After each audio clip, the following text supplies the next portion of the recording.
Chinese President Xi welcoming President Trump back to China for the first time in nearly a decade. Rolling out the red carpet. Chinese children there to greet Trump. After the pomp, Trump heaping praise on Xi. You're a great leader. Sometimes people don't like me saying it, but I say it anyway because it's true. Sitting with their... That was such an Austin moment. When I heard that, I couldn't believe it. Many people, I always say China is beautiful. A lot of people don't like it, but I say it anyway. I shouldn't say it, but it's true. I shouldn't say it, but it's true. May Allah awaken the people and help them to see the evil doings of Israel and the United States. Delegations at an expansive negotiating table, Xi saying they should be partners, not adversaries, that their common interests outweigh their differences. But the pleasantries a stark contrast to the challenges facing this critical relationship. In their over 2-hour meeting, Xi delivering a stark warning to Trump about Taiwan, which Beijing claims is its own territory. According to China's state media, Xi telling Trump if the issue is handled poorly, the two countries will collide or even clash. Trump tight-lipped. How are your talks, sir?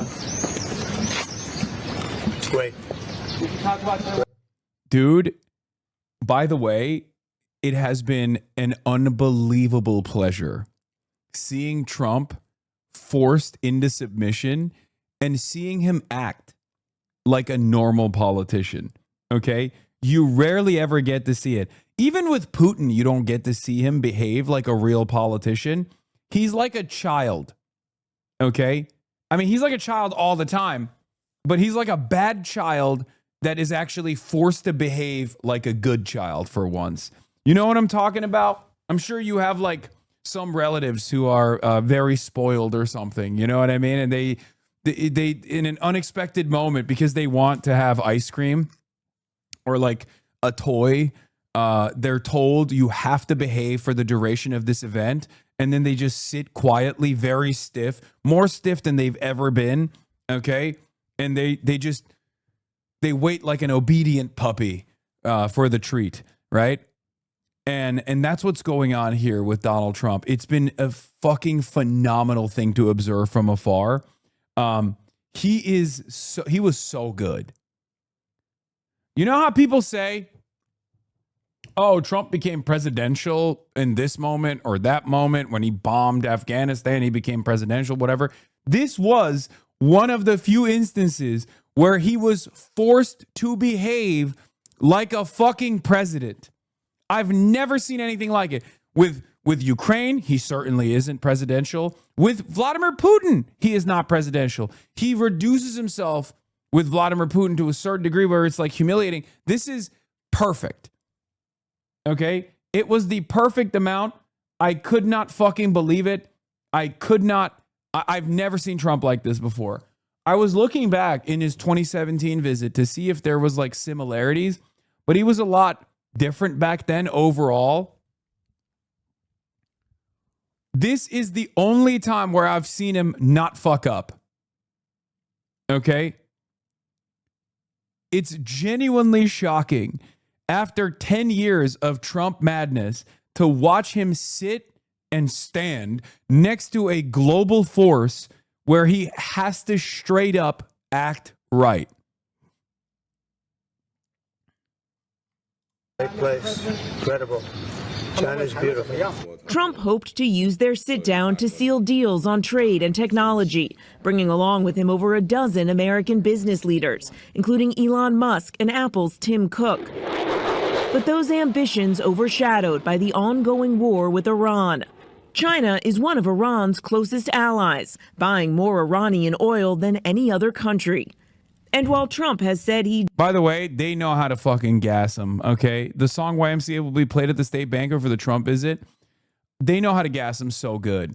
The children, the little kids that were waving the American flags and the Chinese flags. First of all, this is a very like Eastern thing, like an Eastern country thing. For those of you who don't know, look, I grew up in Turkey, And, you know, children are the future is like a very important part of the whole ordeal, where we have like an International Children's Day. You know what I mean? So in America, there's like a very weird, gross association with like involving children in politics in this way. I didn't grow up in that environment, in that culture at all. So like it might come across as weird for a lot of Americans when they see like little kids waving flags. But like, so the attitude in many parts of the world, not in the West for the most part, but in many parts of the world, is this idea that like children are the future, okay, and that children don't have the same violent worldview, the worldview born out of conflict. So like the idea is that the next generation, our children, are going to merge the world. That they all their perspective is an internationalist one automatically. Okay, children are stupid. You mean? Of course, the cynical 96 would say the children are stupid. Perhaps the better way to look at it is that children haven't been destroyed by capitalist indoctrination and a theory of conflict, even offensive realism, that we've learned to implement and develop and believe. Okay? But yeah, Trump loved this shit. Okay? They're waving the American flag and the Chinese flag, and they're doing it in unison. They're organized.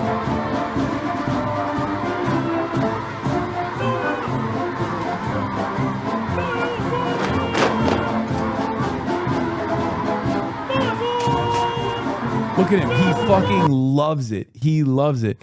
Which, by the way, for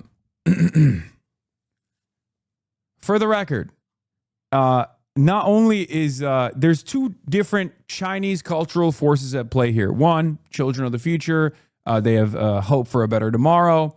This is not just a Chinese attitude either. I've definitely grown up in this environment in Turkey as well. But the other one is mutual prosperity. The concept of like mutual understanding and you know, wanting to create an environment of peace, charting a more peaceful path forward through diplomacy. This is not just a Chinese attitude, but it's certainly one that is like you know, very important in China as well. America used to do this as well to a certain degree with other countries. That's why we have like sister cities, right?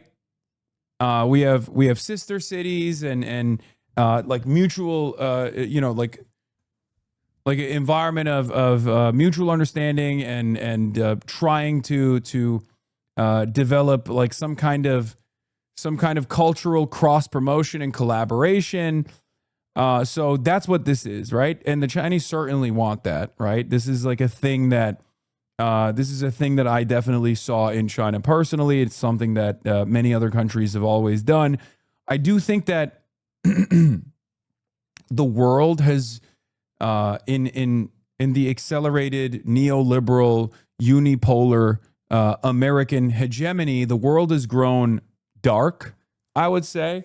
Like this was definitely a thing even in the Cold War, in the 60s, 70s, 80s, and post 90s, in the aftermath of the Cold War. I think this attitude started shifting, where we lost sight of an internationalist framework, where in many respects everything was global, but also there was a much more pessimistic attitude about a much more cynical attitude about, you know, mutual understanding and trying to chart a more peaceful path forward.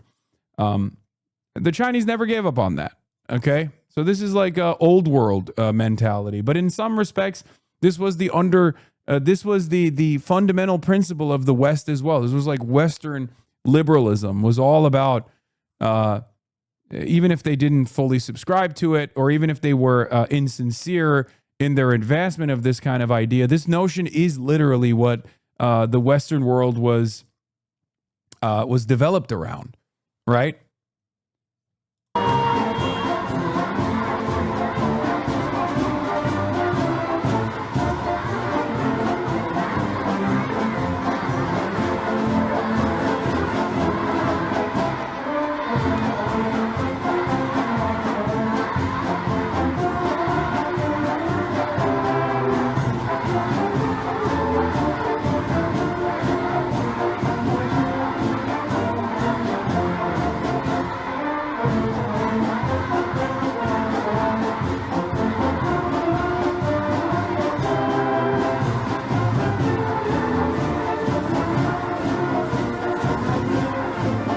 And it worked. And it worked. Okay, this was unbelievably successful. It was so successful, this as well, was so successful, Trump brought it up in the first meeting that they had, where he was like, the kids, they were so wonderful. Obviously, we're all making jokes, because, he's an Epstein affiliate. But it did actually work in buttering Trump up, right?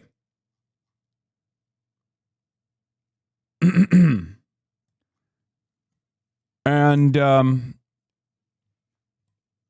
he said he had a bunch of different moments in the Beijing summit so far that were very interesting. I will get to them, talking about, Chinese food, for example. There's like funny moments as well. But here's some of the other top line moments. Doesn't need President Xi's help to end the war. His own Secretary of State saying it topped the agenda. Trump pressing China to urge Iran back to the table and to reopen the Strait of Hormuz. We hope to convince them to play a more active role in getting Iran to walk away from what they're doing now and trying to do now in the Persian Gulf. This morning, the White House saying the two sides agreed that the Strait of Hormuz must remain open to support the free flow of energy. Iran's chokehold on the strait now strangling the global economy. Another recognition of weakness from the American side is going to your number one foreign adversary and basically begging them to help you untangle a quagmire that you found yourself in because Israel pushed you into bombing Iran. There's no way to look at this as anything but an unambiguous humiliation, an unambiguous defeat. America is being humiliated by a middle power, a regional power. Iran is winning. Iran has won.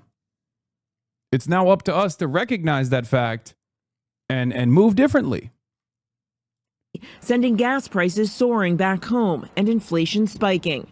Americans' budgets stretching thinner and thinner. In Los Angeles Wednesday, more than 2,000 families lining up at a food distribution center before supplies ran out. It's really bad. That's why we're here. Prices are going sky high. Everything's really pricey, even the gas and everything. So it makes it a little bit hard. And the two leaders wrapping up their first day with a lavish state banquet here, toasting to their I mean, dude, who's got the bread lines now? The American, if you were to tell me when I was growing up that there was going to be a moment where the leader of the United States of America would be going to a communist country run by the Communist Party to beg them for help, financial aid, financial assistance in geopolitical incidents that they've caused, and there were food banks or bread lines taking shape in the United States of America, as the communist country they were going to had a much more positive trajectory. Most people would laugh at you for that. They'd be like, what the fuck are you talking about?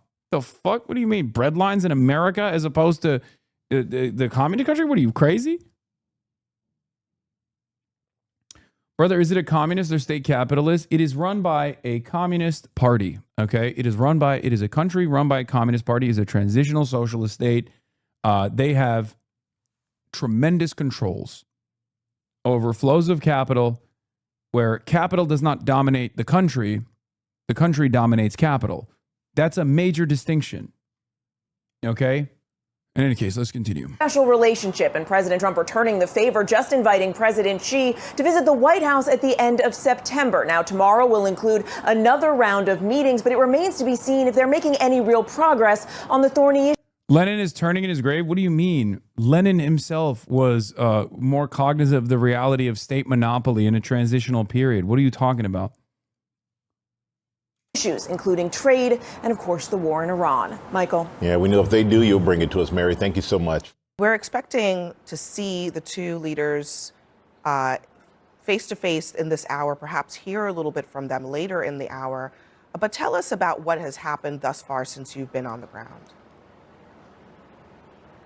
Well, so far, all we've seen is this very brief vision of President Trump getting off the plane. There was some pomp and circumstance. It was a red carpet, exactly what you would imagine President Trump would want arriving in China. He was greeted by the vice president of China, which shows how important this trip is, as well as a delegation on the ground. There were students with flags, with the Chinese and American flag. And then this is the first time we're going to see the two leaders together. And this is the first time they're going to see each other face to face. And this is really where you're going to see that big celebration, and one that President Trump remembers fondly. This is something that we saw back in 2017, a difference, of course, being that Melania Trump was by his side. But he's going to get out of the car and walk face to face with President Xi. They're going to go down this red carpet. And of course, you can see there the American flags flying. We're going to listen in right now as we see them on that red carpet, meeting face to face and shaking hands. Let's listen and watch.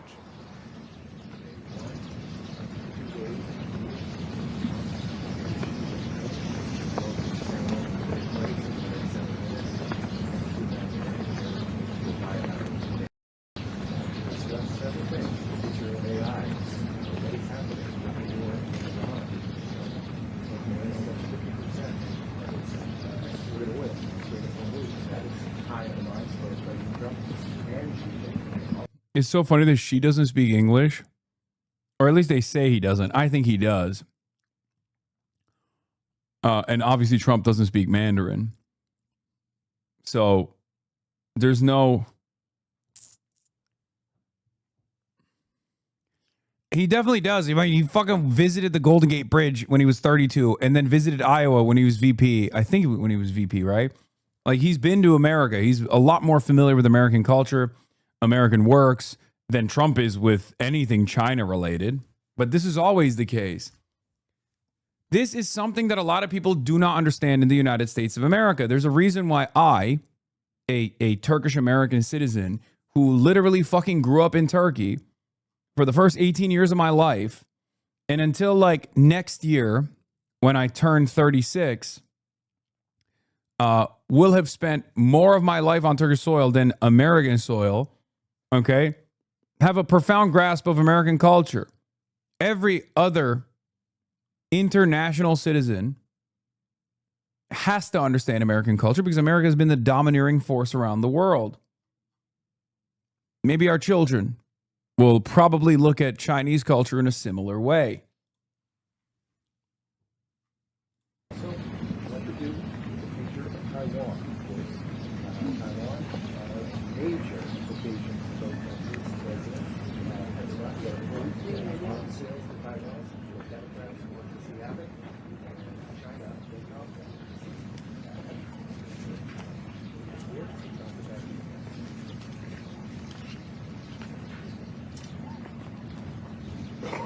So, Kristen, as we're watching these images of President Trump walking down this rope line of what looks like Chinese dignitaries, one thing I am noticing, and I wonder if you have some insights into this, is that it does not appear to be any, maybe, or many Western press in close proximity to the president right now.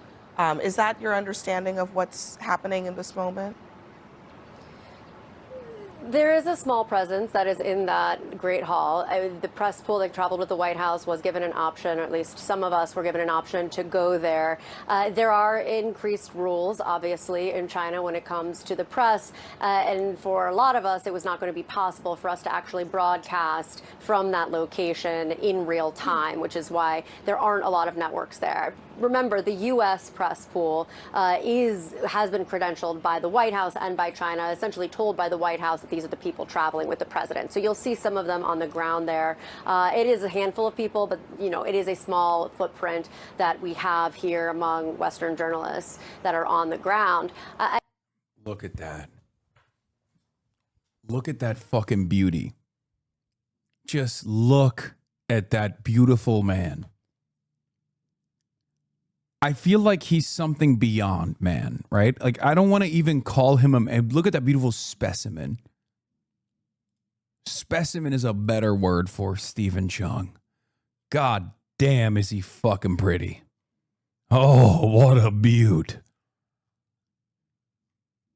Ah. I have so much love for people that just look like they're cartoons. Okay. He is cartoon shaped.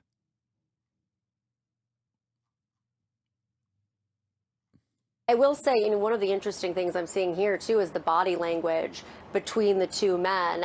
President Trump kind of grasping President Xi's hand when they were shaking hands, showing a lot of familiarity. I mean, President Trump is one who really kind of dotes on this relationship. He's often praising how close they are, how they get along, and you can see him really living that in real time with President Xi, kind of showing that closeness. And, he is not somebody who really shows a lot of affection, and he was sitting there patting his hand.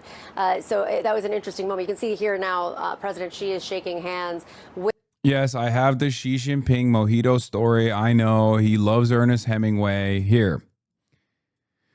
Xi Jinping is more American than most Americans from a 2015 speech. The Chinese people have always held American entrepreneurship and creativity in high regards. In my younger years, I read the Federalist Papers and Thomas Paine's Common Sense. I was interested in the life story and thinking of George Washington, Abraham Lincoln, Franklin Roosevelt, and other American statesmen. By the way, this is very common amongst communist revolutionaries around the world. Ho Chi Minh is another great example of this as well. Ho Chi Minh was also an Ameribu. Just so you understand, a lot of people hold the American founders in great reverence. Obviously, there are plenty of criticisms for the founders. I myself also have a similar attitude on it, where I take the good and the bad, right? The good and the bad of the American Revolution. There are numerous schools of Marxist thought on the American Revolution. I know that's been a big point of contention on Twitter as of late because of what AOC said. But regardless, most socialist revolutionaries, communist leaders around the world hold the American Revolution and the American founders and the founding principles to high regard. In any case, he read the life story and thinking, was interested in the life story and thinking of George Washington, Abraham Lincoln, Franklin Roosevelt, and other American statesmen. I also read works of Henry David Thoreau, Walt Whitman, Mark Twain, and Jack London. I was most captivated by Ernest Hemingway's The Old Man and the Sea and its descriptions of howling wind, driving rain, roaring waves, small boat, the old man, and sharks. So when I visited Cuba for the first time, I paid a special visit to the breakwater in Cojimar, where Hemingway wrote the book. And in my second visit to Cuba, I dropped by the bar Hemingway frequented and ordered a mojito, his favorite rum with mint leaves and ice. I just wanted to feel for myself what was on his mind and what the place was like as he wrote those stories. I believe that it is always important to make an effort to get a deep understanding of the cultures and civilizations that are different from our own. This is something that I try to urge others to do as well in the United States of America. This is one of the things that I try to get you guys to do all the time, to deepen your understanding of other cultures, to recognize them as human beings with different goals and different opinions, or similar goals in many respects as well. Okay? Was it? I believe it was Castro or Che Guevara who said a revolutionary must learn. A revolutionary, first and foremost, must educate himself. This is profoundly important. Okay? It's one of the worst aspects of American culture, how sheltered we are. And I think it's, in many respects, the deep-seated white supremacist notion that is fundamental to the development of Western civilization that has caused a lot of Americans to refuse to understand others. Because why do you need to learn about it? You don't need to learn about it at all.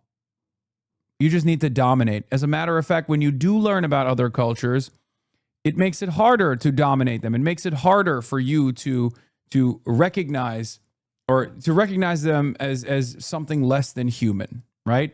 This is Western supremacy. It's white supremacy in general. This is a real problem. And it's been fine for the longest time for many Americans to not know or not care about other cultures beyond our very own. As a matter of fact, many Americans, I would say, don't even want to learn about their own culture. However, nowadays, the world is changing. There are other powers around the globe that are competitive with the United States of America, or even with the limited tools that they have, the limited economies that they have, with the limited productive forces that they have. They are capable of fighting back against the American empire. So now you definitely have to learn. If you want to be ahead of everybody else, this is something that you should remind yourself. Some of the biases that you have,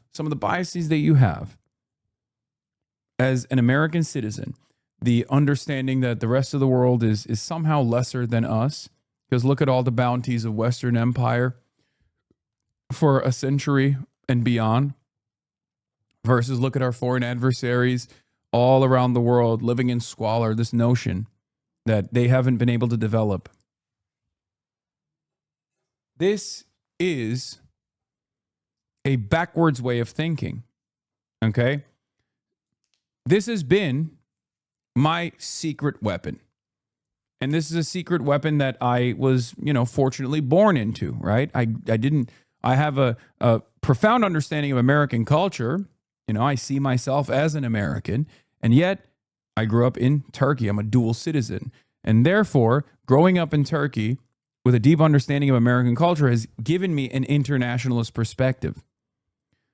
And this has been unbelievably beneficial in my commentary, in my analysis, because when I look at a country like Iran, I don't just automatically assume that they're backwards and they're animalistic and they're primal and they just hate the Jews or hate America for no reason. I develop a deeper understanding of where that enmity comes from. And the same goes for China. Okay? This is very important. A lot of analysts, they read about China endlessly. They learn about China, but they never choose to understand China from a Chinese perspective. And that is the reason why they always have horse blinders. They think, oh, China's just building these cities. They're ghost cities. That's what they used to say in the 2010s. They're building these ghost cities to create economic activity or to flex on us, to show us that they have some sort of productive output here. Well, that's very stupid. If you actually just, dug in and listened to what they were saying at the time, it was very clear what they were doing, right? The horse blinders that we put on, even in some of the better read people in American society, some of these analysts that write for Foreign Policy magazine and the like, some of the analysts that are, that work in these think tanks, they have this horse blinder on where because of that, no matter how well read they are on China or Chinese history, Chinese military tactics, Chinese urban planning, they still cannot overcome. They still can't overcome the biases that they have about China. So they just don't trust it. They don't trust it. They don't believe what they read. And then they constantly find themselves. They constantly find themselves confused. They constantly find themselves being wronged. Like they constantly find themselves on the receiving end, or not on the receiving end. What is a better way to explain it? Americans consistently are wrong about China for this reason, no matter how well read they are. Okay, and it's not just China. It's the same with Iran. It's the same with Afghanistan. It's the same with Russia. It's the same with the USSR. Okay. Because biases can be very powerful, okay? If you're unbelievably biased, if you have these major blind spots, if you're perpetually prejudiced, exactly, you can do the reading, but you'll always be caught blindsided by what your foreign adversaries are doing, what they're capable of accomplishing. This is a weakness. This is why I always say bigotry isn't just violent, dangerous, but it's also bad for the person holding the bigoted opinion. Okay? It's cope. It's stupidity.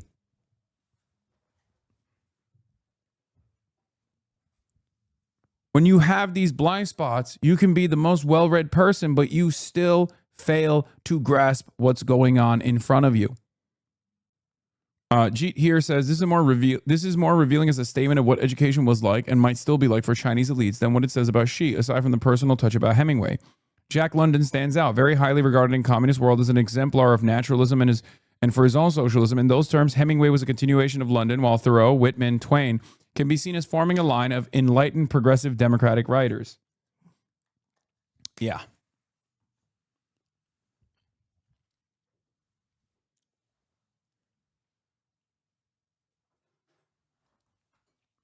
My greatest superpower in analysis is not dialectical materialism. Okay? I know a lot of people think that that's the case, and that is a very important part of my analysis and the way I see the world, the way I see this global design. I think my greatest superpower is that it's dialectical materialism paired up with an internationalist framework, one that actually recognizes that even our adversaries, no matter how violent they might be presented as, still have a logical through line, right? Because you can be equipped with the skills of Marxian analysis, okay? But if you have these unbelievably powerful biases that you have, that you learned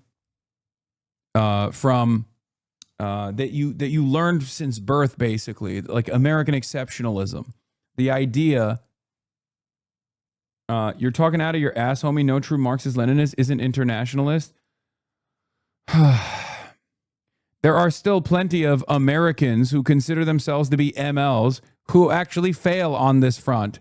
And the reason why is because biases and perception can cloud your judgment. That is the point I'm trying to make, okay? Jesus Christ. I know that dialectical materialism is itself an international framework ontologically. I know. But if you can't apply it to countries that you have seen as adversaries, both ideological adversaries and just like foreign adversaries that are constantly seeking out the death and destruction of America, okay, without recognizing that these countries just want survival, they want dignity, okay, then you're not fully reaching the comprehensive adoption of dialectical materialism.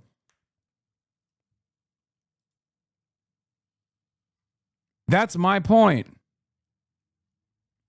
Yes, sure, we can always posture as someone being a fake ML, fake Marxist-Leninist, someone not fully understanding the principled interpretive tools, the principled interpretive approach within dialectical materialism. But that doesn't mean anything at the end of the day, because we're talking about fucking human beings, and human beings are imperfect, and human beings are always going to be susceptible to social conditioning.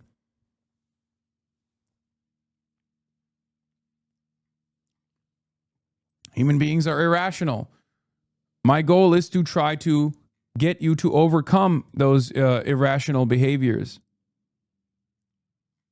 With the delegation that traveled with President Trump, including some of his top aides, his son, Eric Trump, Lara Trump, all of them waiting there to meet the Chinese president. He can't afford to lose in Iran, but the level of escalation is going to have to be pretty significant, and it won't be bombing these missile sites. He's going to have to take aim at some of the oil and gas sites in Iran. But if he does that, that's going to cause a lot of retaliation and lead to higher inflation in the United States. So President Trump is boxed in a lot of ways. He's trying to find wiggle room.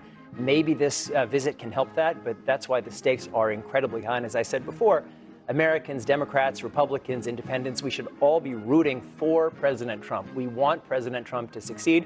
We don't want him to give away the shop. We don't want him to make unnecessary compromises on Taiwan. It's great. We're going to get purchases of American soybeans and planes, but in exchange, we have to very aggressively support American interests. The kids like what you were just saying. Yeah, what happens when American interests shift? What then? Because here's what it is, right? What happens when America or Americans realize that it's not in America's interest to consistently saber rattle against China. What then? Because I don't believe it is in America's interest to saber rattle against China, our foreign adversary that we are reliant on for virtually every aspect of American domestic production. 30% of all trade. It's ridiculous. It's a sham. It's a lie. Now, obviously, this also to a certain degree existed with the USSR as well, but never to this degree. International trade in the aftermath of the Cold War, under the period of global neoliberal control, has been very different. It's a complex web that is unbelievably fragile, and Iran has demonstrated its fragility. Everything falls apart if the system is not working as intended. America, which wrote the rules, America that was the architect of this global design, is now suffering from its over-reliance on China. So I say, lean into it. You designed it. China is now beating us at our own game that we designed. Time to chart a different path forward. It's that simple. And when I say stuff like this, people go, what the fuck are you talking about? Oh my God, you're fucking dirty commie. You love China. Why don't you go live in China? All this shit. But perhaps even Trump has a more realist perspective here about America's capabilities in a way that is genuinely shocking. But I guess not so shocking if you know how Donald Trump operates. Donald Trump respects power more than anything else. And from that framework, he is not ideological whatsoever. As Gabor Mate was correctly pointing to, Trump is not an ideologically committed fascist. I agree with that. His actions are fascist because he sees that that is the most successful way to secure power in the United States of America, leaning into unexamined racial wounds, for example. White supremacy has always been an unbelievable force of galvanizing the working class, the lumpen pros, the reactionaries alike.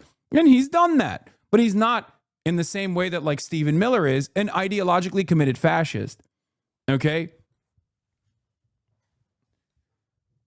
He is a realist in certain instances. Perhaps that's the reason why he's been so vicious about Hamas. So vicious about the fate of Palestinians, where he just goes, it doesn't matter. You can bomb Lebanon if you want. It's clear that the Lebanese paramilitary group that also has its own, political party, Hezbollah, is incapable of dealing devastating blows directly to Israel. They can deal devastating blows to the Israeli occupation, but not necessarily Israel, the nation. Whereas Iran is in a different predicament. But Iran is still weaker than China, for example. And therefore, when it comes to China, Trump takes a very different tone than he does with the Palestinians or even Iran. With Iran, it's different than the Palestinians. Obviously, it's more conciliatory in comparison because he's forced to reckon with that. And he's going through the motions right now of that recognition. But when it comes to China, he doesn't want to even disrupt these forces at all.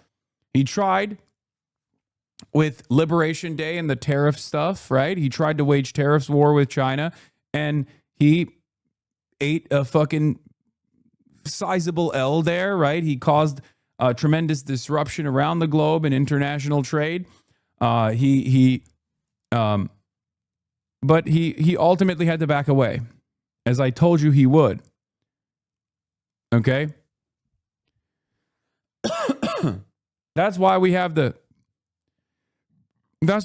taco Trump method anyway, right? Notice how Trump treats Europe versus how he treats China.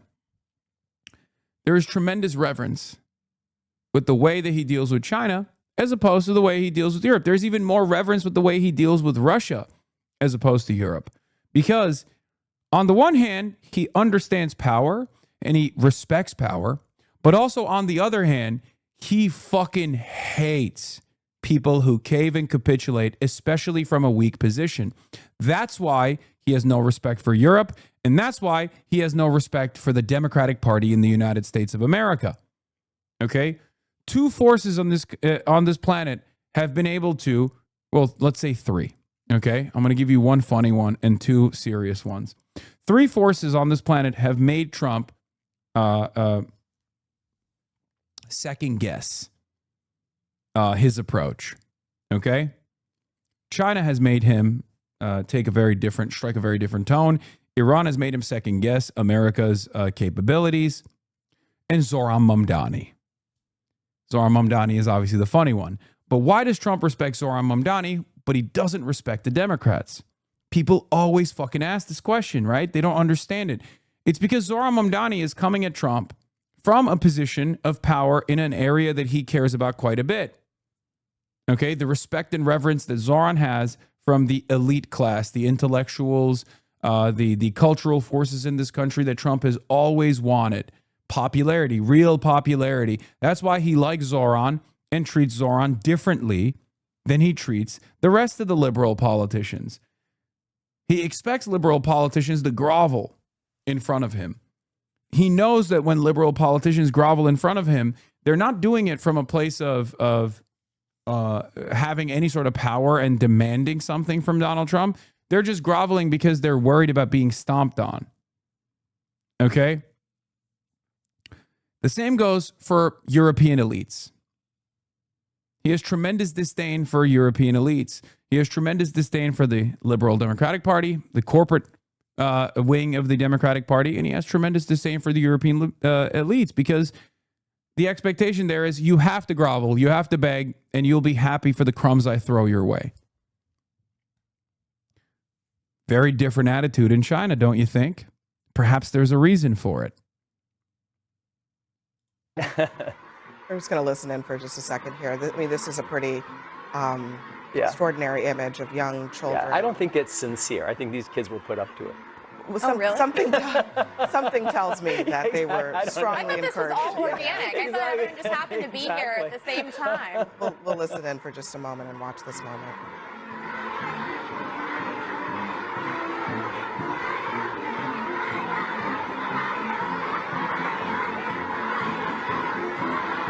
But the symbolism would suggest that they are eager to make some kind of deal. And as Jason mentioned, they're not in a great position either. I know they have vastly more oil reserves, but look, their net import of oil is down 20%. This is not an economy that is in a strong position. They've been facing a real estate crisis for 5 years. They need to export all of these goods. Domestically, demand is not what it was.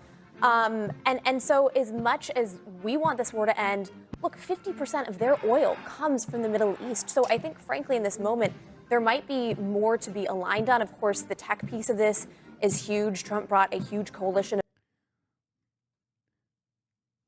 What do you say to the Clinton News Network desperately begging for an Ellison takeover when they have one of the most consequential American foreign policy moves being made in broad daylight, and they choose to bring a fucking New York Post correspondent on to deliver insightful analysis?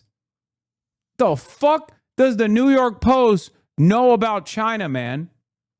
I joke, but I literally am a better fucking analyst on China and Chinese-American relationships than fucking Lydia Moynihan of the New York Post. What are we doing? All you're doing is diluting your audience. Why? I genuinely don't understand why. What purpose does this serve? I know that the goal here is obviously to maintain social conditioning, to maintain this approach that we have to fucking posture against China and behave this way. But even Fox News is probably lapping CNN at this point because of partisan reasons. Okay? Fox News has to take a very different tone on China now because Trump is taking a different tone on China. So Fox News has to follow along. You can't... God. It's just open your fucking eyes, man. It's right in front of you. It's hitting you in the head. What are you doing? You know? I don't know why people would rather delude themselves into thinking that the world is very different than it actually is, just so you can feel comfortable about America's position on the globe, rather than try to develop a better understanding about where China is right now. This chatter says, don't talk about China like you know it. You know nothing of China. This bitch talking, buy America, you suck. Bro, you popped out of the ground like a daisy. Some of us have family who were commies. Don't talk about China like you know it. Bye.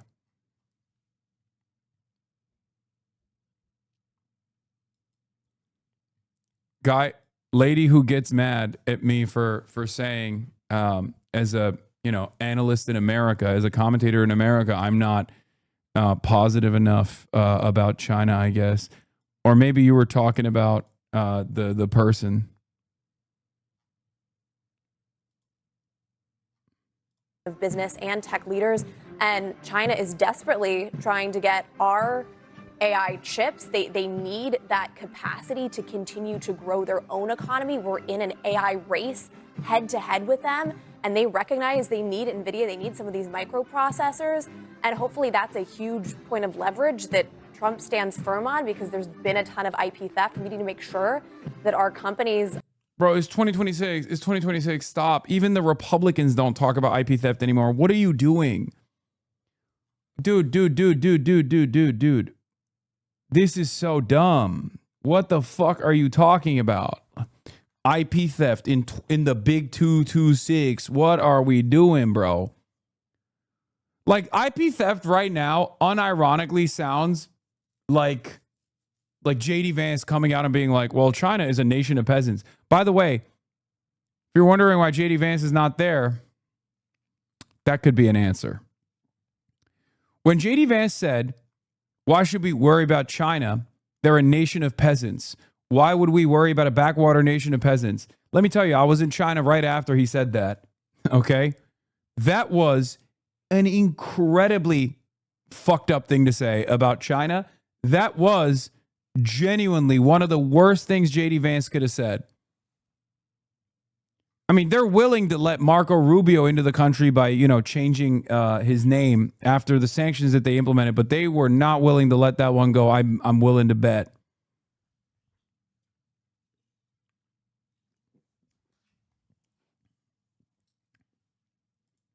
We borrow money from Chinese peasants to buy the things those Chinese peasants manufacture. That was the worst choice of words that this fucking moron could possibly sequence together. Okay? The absolute worst thing you could say. It's not only obviously untrue, okay, but it's also so fucking racist that every Chinese netizen that heard this statement lost their fucking mind. I mean, he said this in 2025, and this did insane numbers on like Douyin and Xiaohongshu and all the fucking Chinese websites. They were all dunking on him. They were making fun of him, being like, look at us, we're peasants. And then they would show their like AI tech and stuff like that. But it was very frustrating to hear. I don't pay attention to the news cycle for a bit, and the American century of humiliation and Chinese century of prosperity is in full swing. Yes.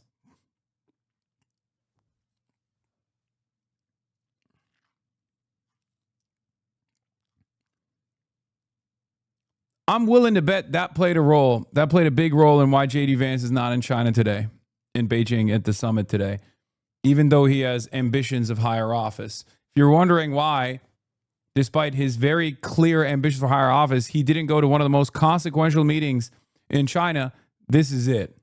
That is not a recipe for economic prosperity. It's not a recipe for low prices, and it's not a recipe for good jobs in the United States of America. Explain to us how you get manufactured.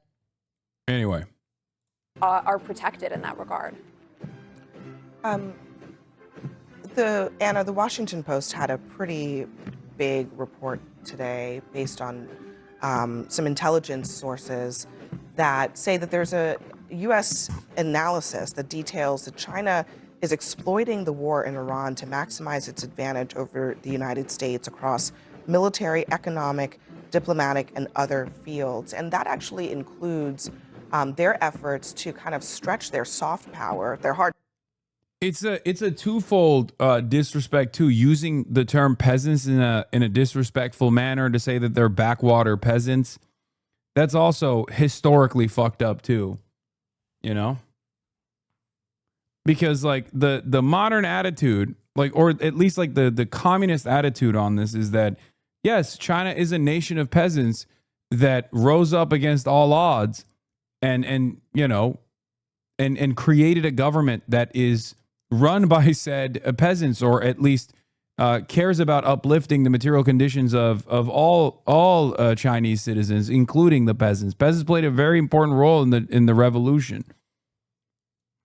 Power and their soft power. An enormous amount of leverage in here. One of the things that we're not talking about is the fact that President Trump needs a favor from President Xi. That favor is to reach out to Iran, this close ally, and essentially ask them or pressure them to reopen the Strait of Hormuz. I think this stuff is good, though. This stuff is ultimately good because it will cause people to come to our side on this issue.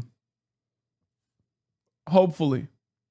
Many people that have yelled at me for years and years because they just didn't know about what the modern Chinese existence looks like, how much China has developed, is now forced to reckon with that because the changes are even more apparent since 2017.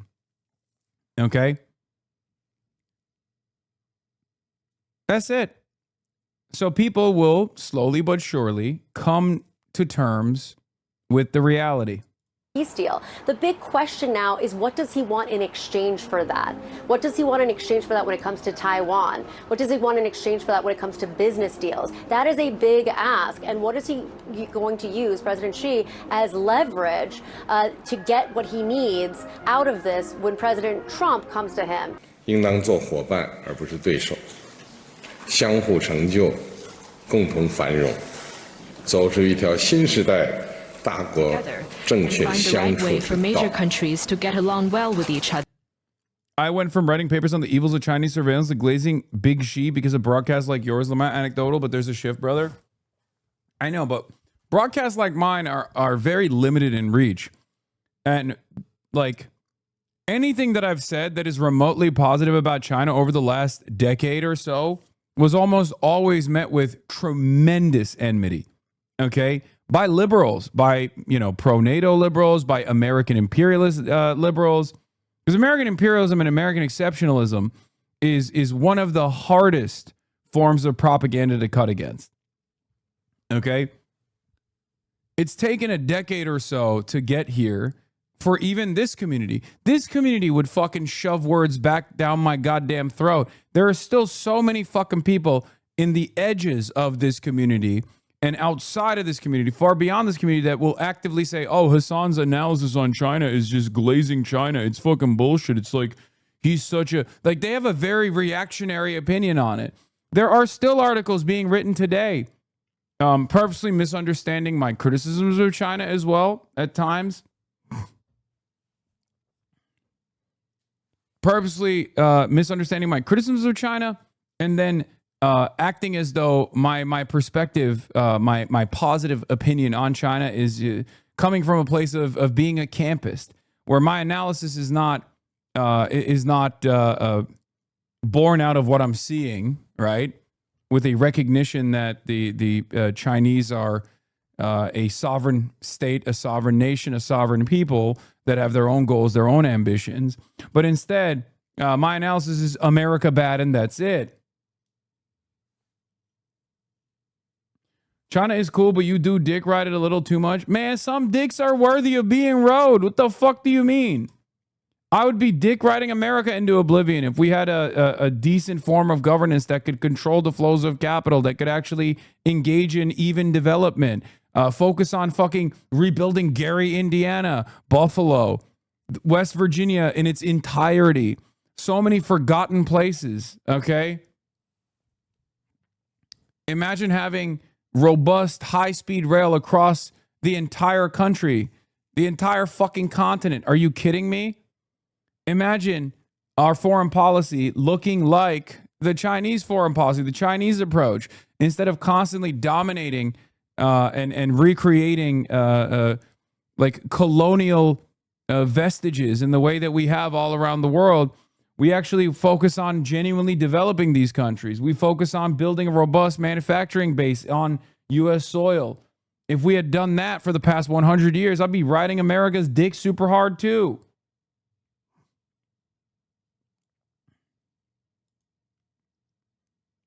Yeah.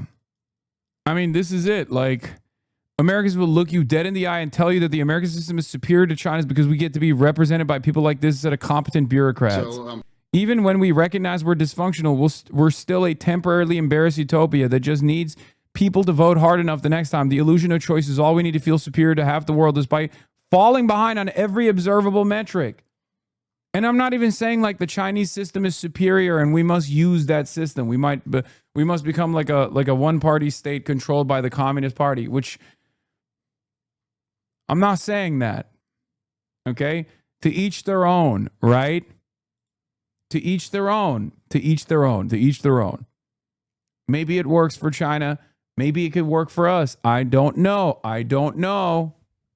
I don't know. All I'm simply stating is, let's move in that direction. People love saying China is capitalist, and that's why it's so prosperous now. Okay, let's do Chinese-style capitalism in America. How about that? Then they go, no, it's communist. You can't do that. And I've spent my whole fucking life having to deal with that. Okay? I say, okay, Norway has, tremendous nationalization. Norway has nationalized its entire extraction industry, right? From the forests down to the oil on the ground. Let's do that. If Norway is not socialist, let's do Norwegian-style socialism. They say no, then it's fucking communism. I say, look at China. Look at how well China has developed. Perhaps there's a lot of important lessons to learn from that. They say, oh, it's because of capitalism. I go, okay, let's do that kind of capitalism. They go, no, that's communism. The fuck are we doing? What the frick are we doing? Yeah, Musk's youngest son wears Chinese-style vest on the morning of May 14th. Musk, alongside Apple CEO Tim Cook, NVIDIA CEO Jensen Huang, and more than a dozen other American business representatives. What caught people's attention was the 54-year-old Musk brought his 6-year-old youngest son on this trip, and photos show him wearing a top with Chinese elements. Yeah. And then he wrote in Chinese, my son is learning Mandarin. Dude, the super wealthy are showing you where the future is, by the way. Elon Musk is not alone on this. A lot of super wealthy people are teaching their children Mandarin. Do you want to know why they're doing that? Because they want to prop them up. They want to prop their next generation up to be equipped with the knowledge and the skills to live in the Chinese century of prosperity. It's that fucking simple.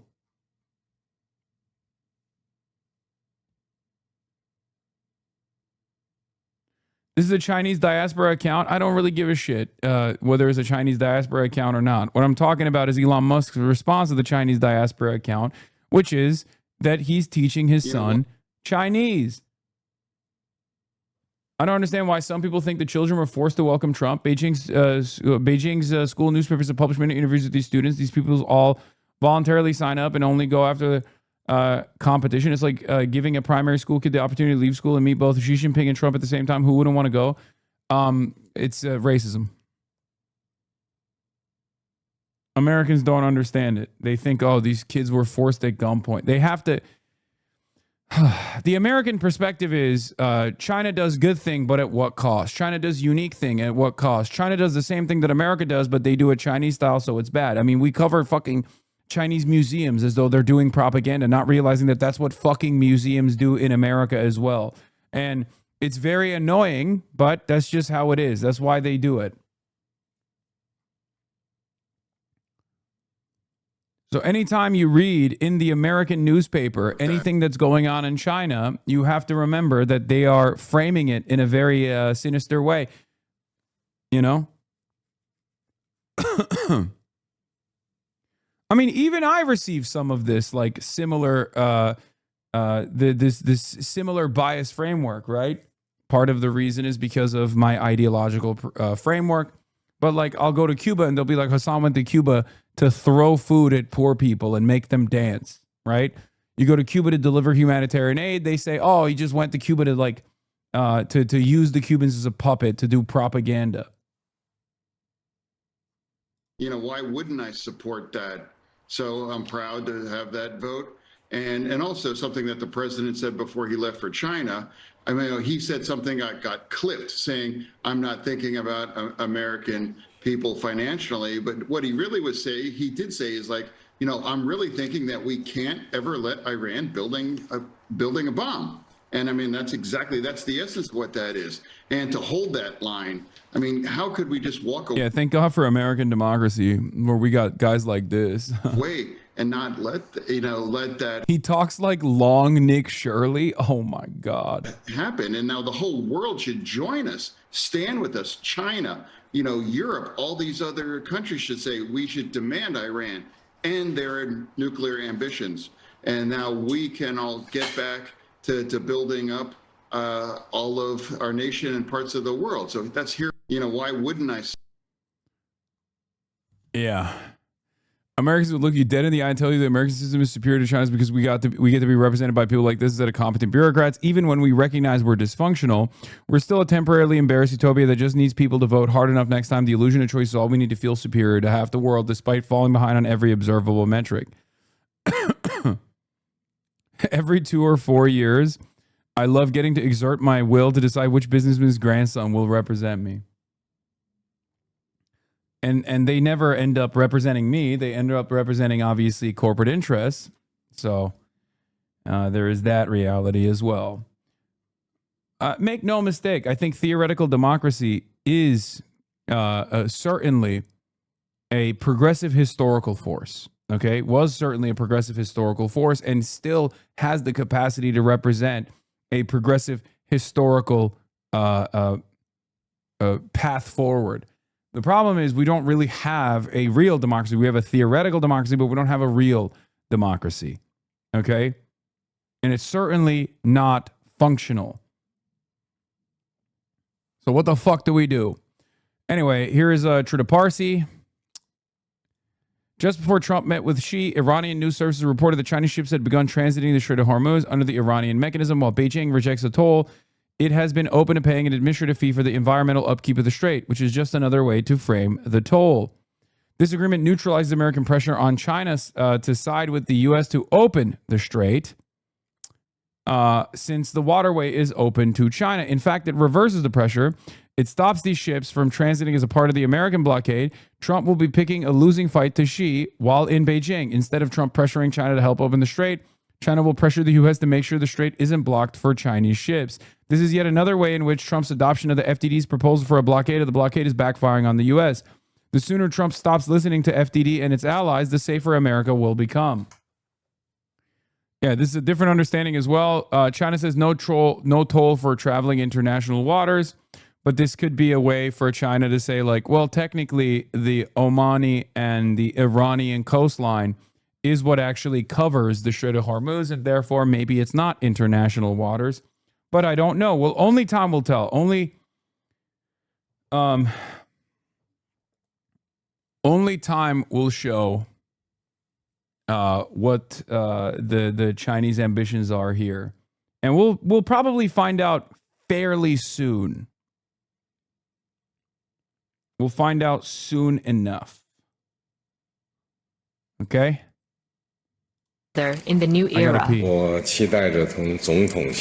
President, I look forward to our discussions on major issues important to our two countries and the world, and working together with you to set the course for and steer the giant ship of China-U.S. relations. so as to make 2026成为中美关系继往开来的 a historic landmark year that opens up a new chapter in China-U.S. relations. 我就先说 I 这 will 么 pause 多。 here and hand over to you, 总统先生。 Mr. President. Thank you. Well, President Xi, I want to thank you very 习主席。 much. First of all, that was an honor like few have ever seen before. And I think I was particularly impressed by those children. They were happy. They were beautiful. The military is obvious. It couldn't be better, but those children were amazing and they represent so much. And I know they represent so much to you. You and I have known each other now for a long time. In fact, the longest relationship of our two countries that any president and president has had. And that's, to me, an honor. We've had a fantastic relationship. We've gotten along. When there were difficulties, we worked it out. I would call you and you would call me. And whenever we had a problem, people don't know, whenever we had a problem, we worked that out very quickly. We're going to have a fantastic future together. Such respect for China, the job you've done. You're a great leader. I say it to everybody. You're a great leader. Sometimes people don't like me saying it, but I say it anyway because it's true. I only say the truth. And I just want to say on behalf of all of the great delegation that we have. Yeah. When I love shit like this because this also kind of reminds me of like the Fox News Zoran approach. Fox News would be like, Zoran is an Islamist jihadist, and then Trump will stand right next to him and be like, I love this guy. And then Fox News has to be like, oh, okay, well, Trump loves Zoran, and that's a good thing for bipartisanship. Same with this.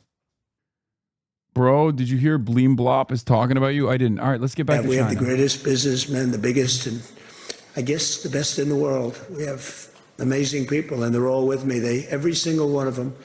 We asked the top 30 in the world, every single one of them said yes. And I didn't want the second or the third in the company. I wanted only the top. And they're here today to pay respects to you and to China. And they look forward to trade and doing business. And it's going to be totally reciprocal on our behalf. So I really look very much forward to our discussion. It's a big discussion. There are those that say this is maybe the biggest summit ever. They can never remember anything like it. I can say in the United States, people aren't talking about anything else. But it's an honor to be with you. It's an honor to be your friend. And the relationship between China and the USA is going to be better than ever before. Thank you very much. Thank you. Now a toast by President Xi.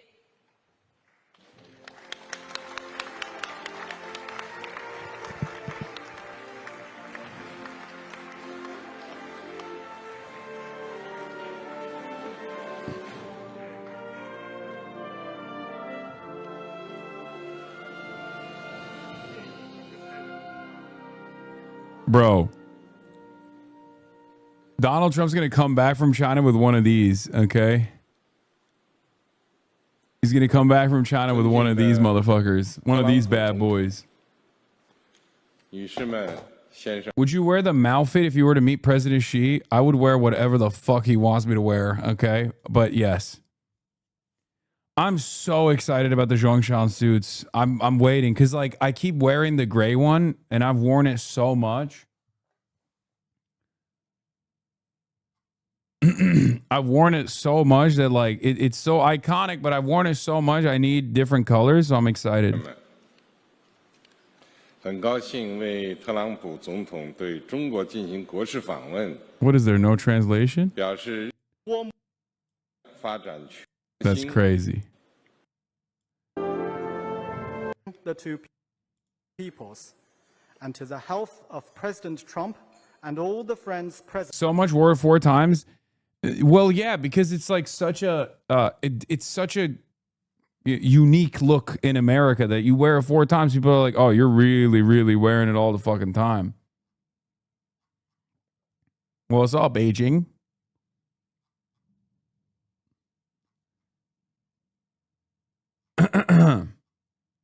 Speak a little Chinese for him. All right, let's see what Trump had to say. Oh, after he speaks, there's an English 推动 translation? 美国发展迈向新的。尊敬的首先，我代表中国政府和中国人民，我代表团。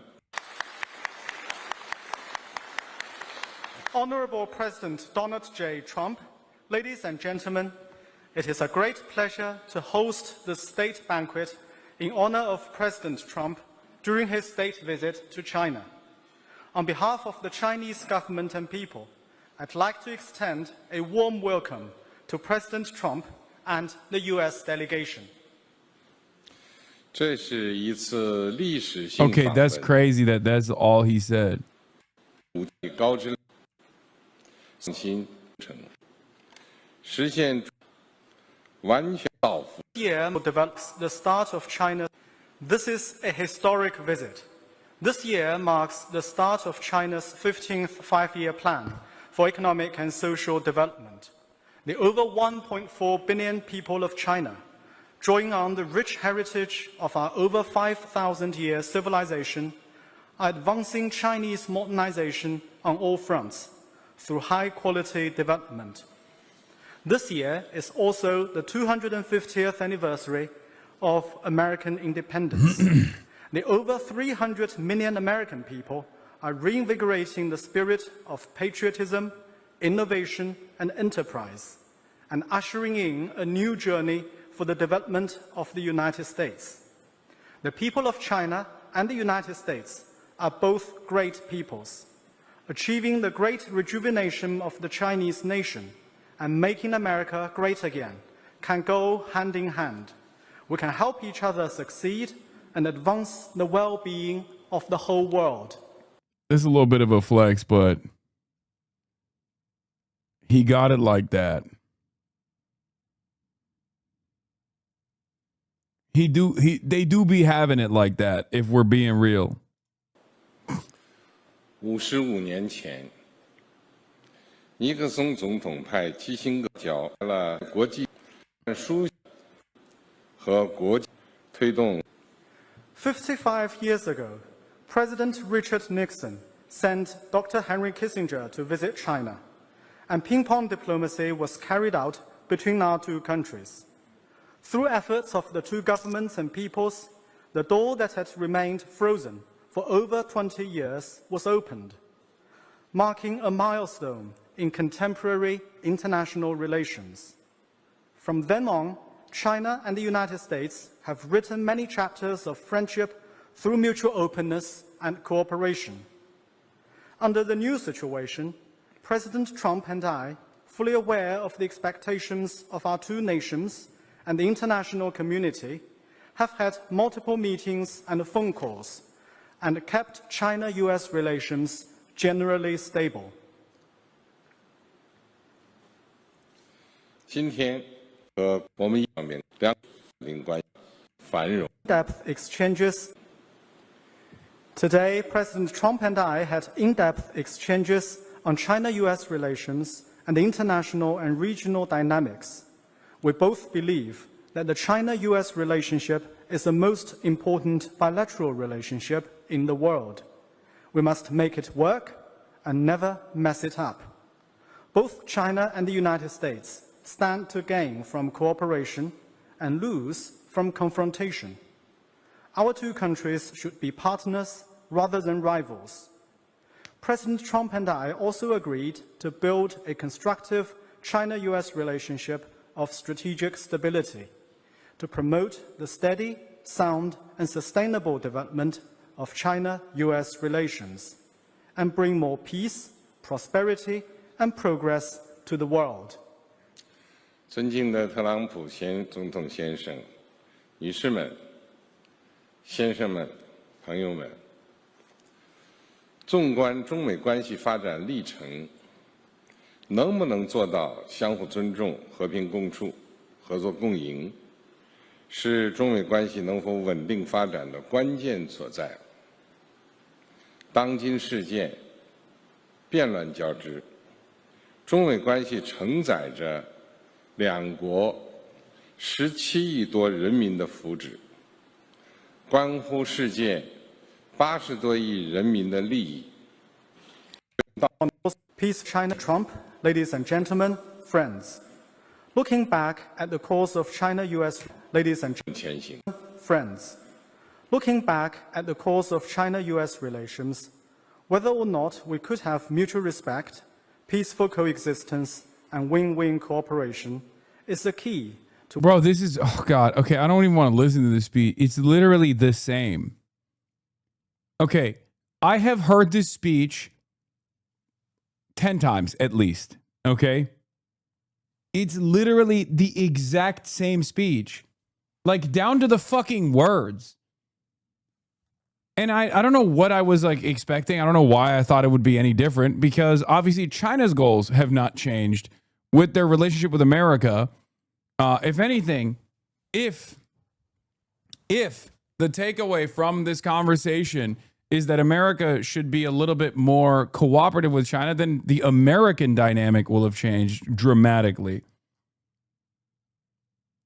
You just killed a motherfucker. Least you could do is speak some Chinese. Wait, what? Whether the relationship can advance steadily. The world today is changing and turbulent.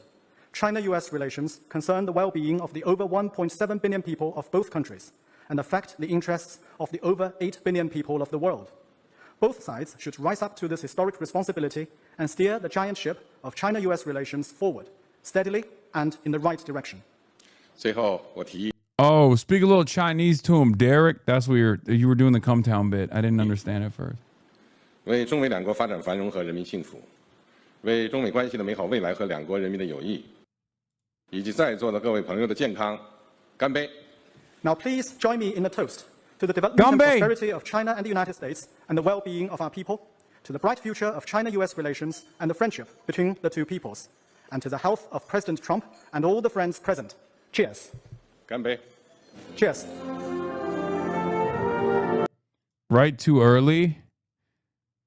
Yeah, she literally said the exact same words, exactly. To China and U.S. should be partners, not rivals, in 2024 to Blinken in the exact same place, the Great Hall of the People, presenting as some sort of extraordinary concession that Trump would have extracted from China is hilarious, and the insane popularity of this post, a sad testament to how ignorant people are. 129,000 likes on this. I never in a million years would have thought she would say something like that. Lauren Chen, who is weirdly pro-China, but also unbelievably reactionary in every other fucking regard, also has been, also corrects the record, even though no one listens. This is very standard rhetoric from China towards America for anyone who pays attention. I'm struggling to recall China even mentioning America as an adversary or anything overtly hostile. Yeah. This is why I think we could unironically convert the hogs to be communist. Let's see what Donald Trump had to say. Very much. This is a great honor. It was a fantastic day. And in particular, I want to thank President Xi, my friend, for this magnificent welcome. And it really was a magnificent welcome like none other. And for so graciously hosting us on this very historic state visit. We had extremely positive and productive conversations and meetings today with the Chinese delegation earlier. And this evening is another cherished opportunity to discuss among friends some of the things that we discussed today, all good for the United States and for China. And it was a great honor to be with you. Please. 感谢习近平主席。今天我们度过了非常美好的一天。首先要感谢习近平主席这一盛大的欢迎，那么也非常感谢在这一次历史性的国事访问当中非常慷慨地接待了我的代表团。那么今天早些时候，我们跟中方进行了富有成效以及具有建设性的对话。那今天晚上将是我们另外的一次机会，能够共同再次讨论我们今天早些时候已经讨论到的一些问题，以及我们的共同利益，以及我们如何能够为全人类塑造更好、更安全的未来。Oh God, I forgot that there's. The relationship between the American and Chinese people goes all the way back to America's founding. The first American consul to China, Samuel Shaw, arrived on the first American trading ship to reach these shores in 1784. The Chinese merchants had a name for the Americans. They called their visions the New People.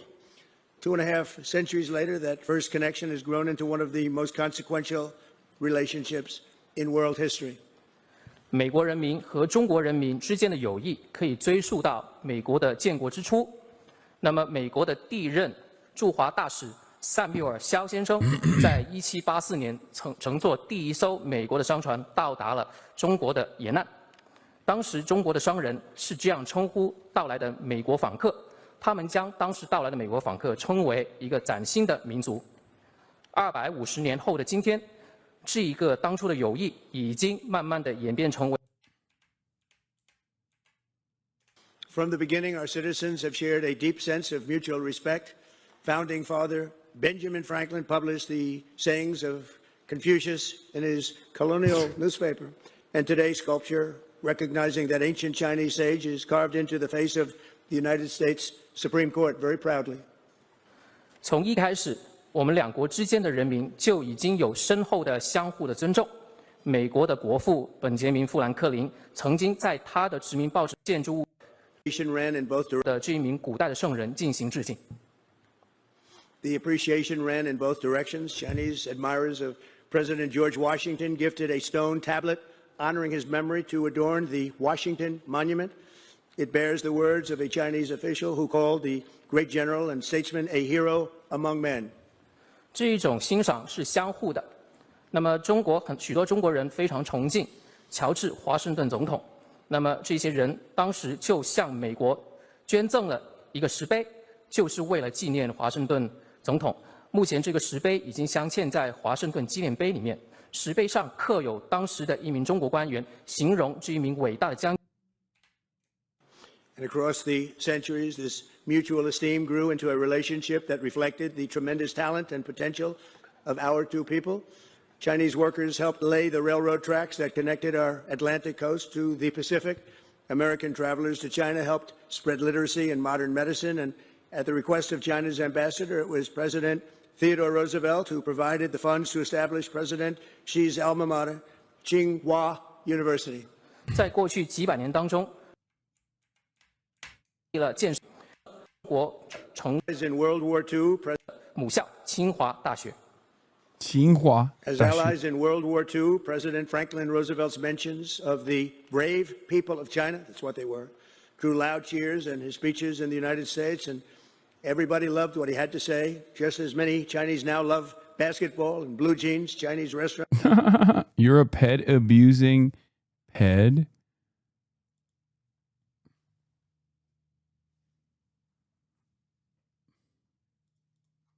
Okay, Uncle Satan. In America today outnumber the 5 I am a pedestrian.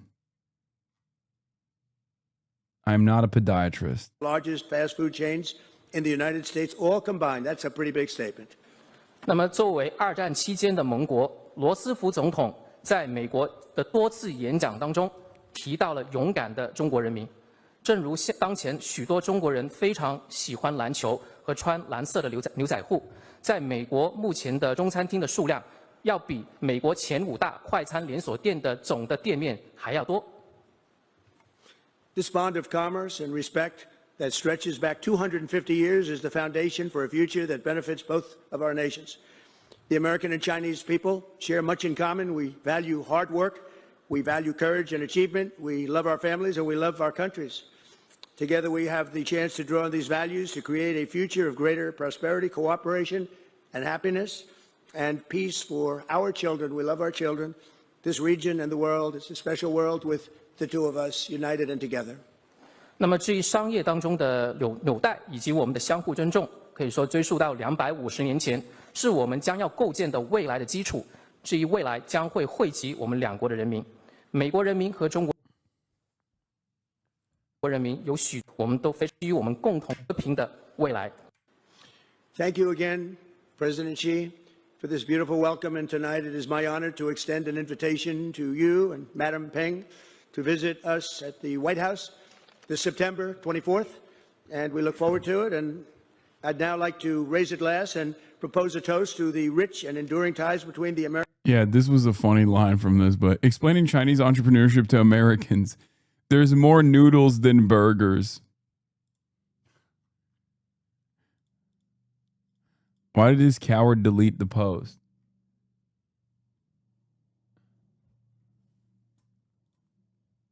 You love our blue jeans and we love your noodles. They're so wet. American and Chinese people, it's a very special relationship, and I want to thank you again. This has been an amazing period of time. Thank you, President Xi. 那么再一次感谢习主席，感谢这一美好的欢迎。那么今天晚上，我也想借此机会向您以及彭女士提出邀请，于9月24号邀请你们出访白宫。那我也希望，针对美国人民和中国人民之间深厚的以及持久的友谊，我提议我们进行举杯。感谢。Remember, Donald Trump doesn't drink. He has a relationship with alcoholism because of his brother who died to alcoholism. His brother was an alcoholic. He does not drink. Now, I don't know what this is. It might be apple juice. It might simply be apple juice, but it is really funny to assume that this was alcoholic, where they just like forced his ass to drink a little bit of alcohol. Surely they, as the host, would know this. Yeah, I suspect it's probably not alcoholic.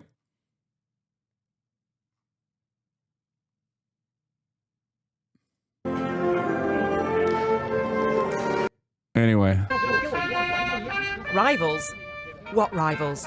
Donald Trump has long accused China's Xi Jinping of... Let's see what Jesse Waters had to say about this, by the way. Oh, so far, I think we all realize what this meeting looks like, right? There is a unique level of reverence coming from Trump that you normally never see. And Trump is acting right. Normally, he's a baby. He is a man-child. And yet, here in China, he's looking awfully presidential. Okay? He's looking awfully presidential. How strange. So what will Fox News do? Because obviously, for the longest time, China is our number one foreign adversary. Our number one foreign adversary. This is the country that we need to defeat. This is the country that, if left to their own devices, would destroy America, would enslave us, blah, blah, blah, blah, blah. Right? And yet, hogs have to flip on a dime whenever Donald Trump decides, certain things are good now. Let's see what Jesse Waters had to say. I hear they're big fans over there. The Chinese have made major inroads into the American restaurant scene. But get this.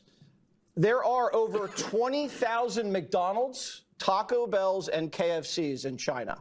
And they're growing every year by the thousands. And once the United States gets fed... No, don't worry. We got burgers in China. They got noodles in America, but we got burgers in China.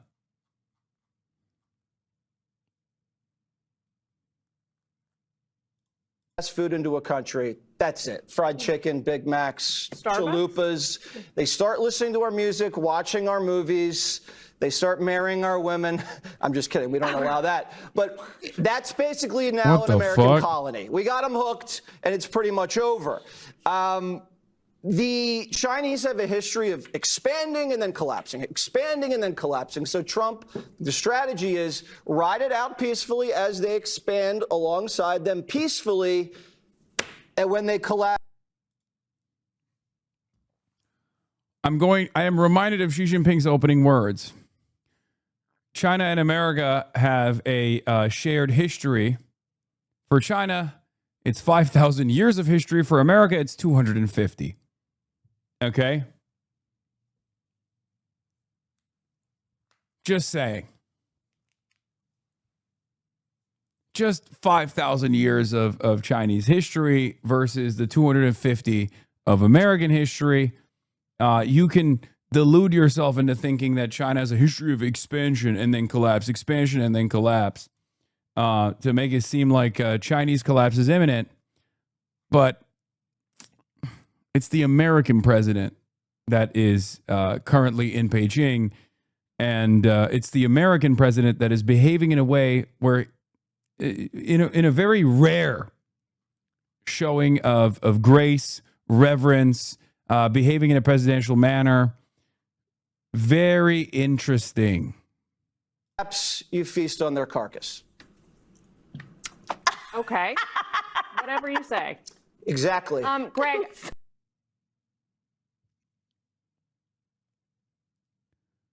It's incredible. It's incredible seeing Donald Trump behave this way. I didn't even know it was in his capability. Ripping America off. But this long handshake felt less trade war and more friendly tug of war, as Trump's approval rating soared. Well, among these Chinese children, at least. Trump's delegation was quite something. His cabinet flanked by the titans of US industry. Among them, bosses from Boeing, Citi, Apple, and the world's richest man, Elon Musk. Another frenemy back in the fold. Inside, the Chinese president embraced the warmer tone. A stable China-US relationship benefits the entire world. When we cooperate, both sides benefit. When we confront each other, both sides suffer. We should be partners rather than adversaries. I really look very much forward. And the US president gushed in response. We've had a fantastic relationship. China can't be 5,000 years old considering the Earth is only 2,000 years old. Checkmate, China, crisis king. Fuck, I didn't even think about it like that, bro. God damn, that's brilliant. Checkmate. What now, liberals? True, dude. Relationship. We've gotten along. When there were difficulties, we worked it out. I would call you and you would call me. You're a great leader. I say it to everybody. You're a great leader. Donald Trump said he had great respect for China. Really? China.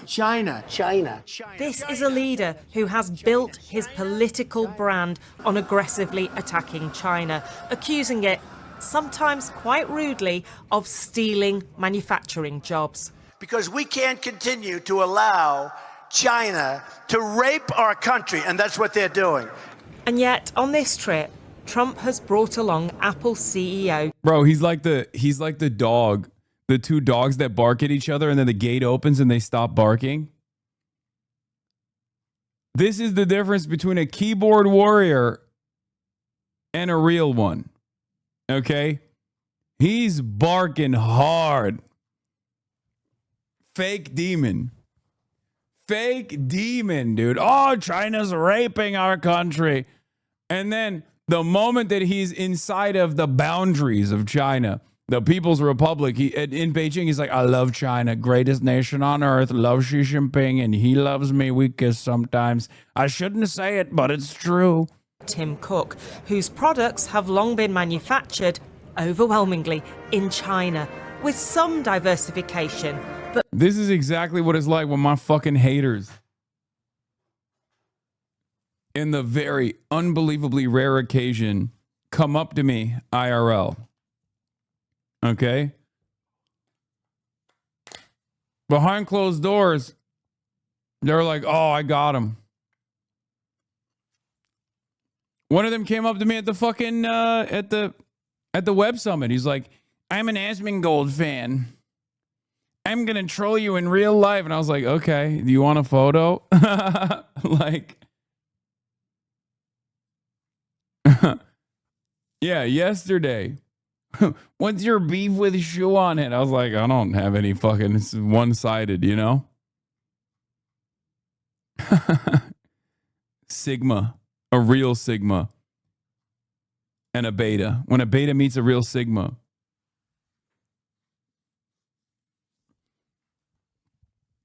As I've said over and over again, in the real world, where we can be in each other's physical spaces, the situation doesn't unfold in the way that you envisioned it, right? On the internet, you can be like, I have portrayed myself as cool, calm, and collected, and my interlocutor is angry, emotional, and therefore losing the argument. But in the fucking real world, it's very different. Our resolve to Wait, what? Secret Service standoff? Chinese security allegedly blocked armed Secret Service agent from entering Trump Xi event in Beijing, triggering a standoff that delayed the entry for over 30 minutes, according to reports. What the fuck? Bro, it don't work that way. It don't work that way, okay? You don't get to do that.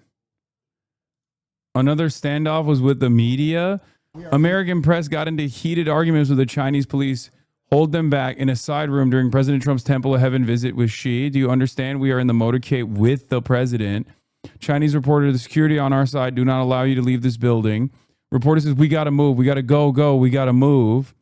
Then they're allowed out of the room. Americans says, do not run over anybody. Do not do what they did to us. Oh, my God. Do you understand that we are in the motorcade with the president? So that's the main concern now is that the security of our side do not allow you. Sorry, leave this. They are literally waiting on us. We gotta move. We gotta go, guys. Okay. No, we gotta go. We gotta go. Go. We gotta go. We gotta move. We gotta go. Let's go. We're going. Look at this. That is our head of security. We gotta go, guys. Let's go. He's right. We have to go. We gotta go. Go. We have to go. We are going. Unbelievable. U.S. press, we are going. U.S. press, we are going. Just in, altercation was reportedly captured by Rush Hour director Brett Ratner, who was with Trump's delegation to scout locations for Rush Hour 4. I think it's ridiculous. Is ridiculous that they straight up fucking put they should have put an Epstein affiliate in this fucking delegation. They are forcibly intercepting. They're forcibly bringing the Epstein delegation into China. Also, it's kind of wild that these guys have this kind of attitude. You're in a different country. I have a little bit more fucking humility, man. Americans think everywhere is America. I swear to God. Very Israeli mentality. We are going. We are going. Rachel, make sure you're in this. Go. Be gentle, but we are going. Don't run over anybody. Do not do what they did to us. Do you understand that we are in the motorcade with the president?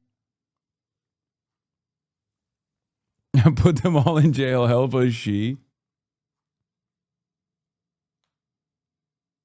What is this? Look at our Dems, bro. I mean, this is Democratic wins, man. Who gives a fuck?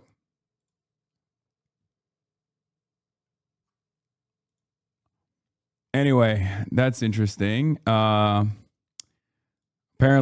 numerous standoffs taking place here. Okay. Oppose Taiwan independence is as firm as a rock, and our ability to crush separatism is unbreakable. There is only one China, and Taiwan is part of China. This is an undeniable historical and legal fact that cannot be denied. Taiwan has never been a country. It was not one in the past, and it absolutely will not be one in the future. No matter how many times Lai Ching-te repeats his lies, a lie told 1,000 times remains a lie and can never become the truth.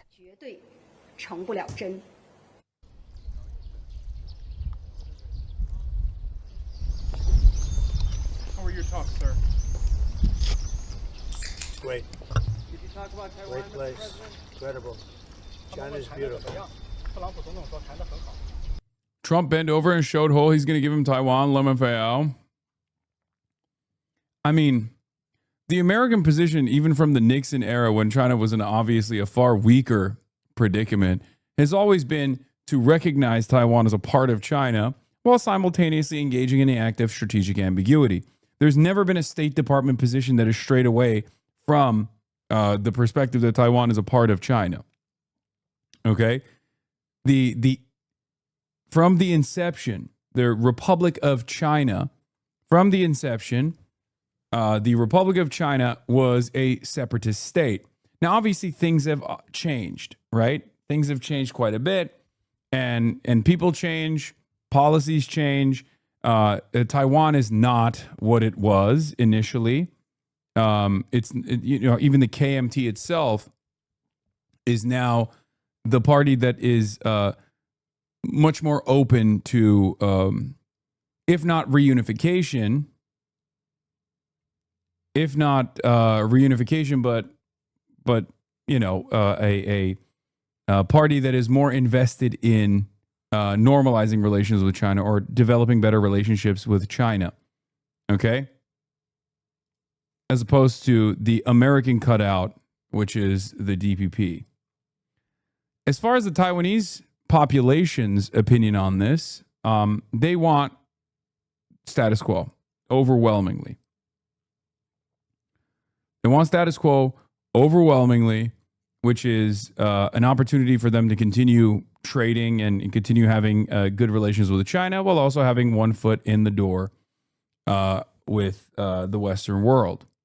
As far as the Chinese perspective goes, they see Taiwan as a part of China, as the ROC saw mainland China as a part of the Republic of China. So you have the PRC on the one hand, and you have the ROC on the other hand. The ROC sees not only the mainland, but also additional territories historically as a part of Greater China. The PRC sees Taiwan as a part of mainland China.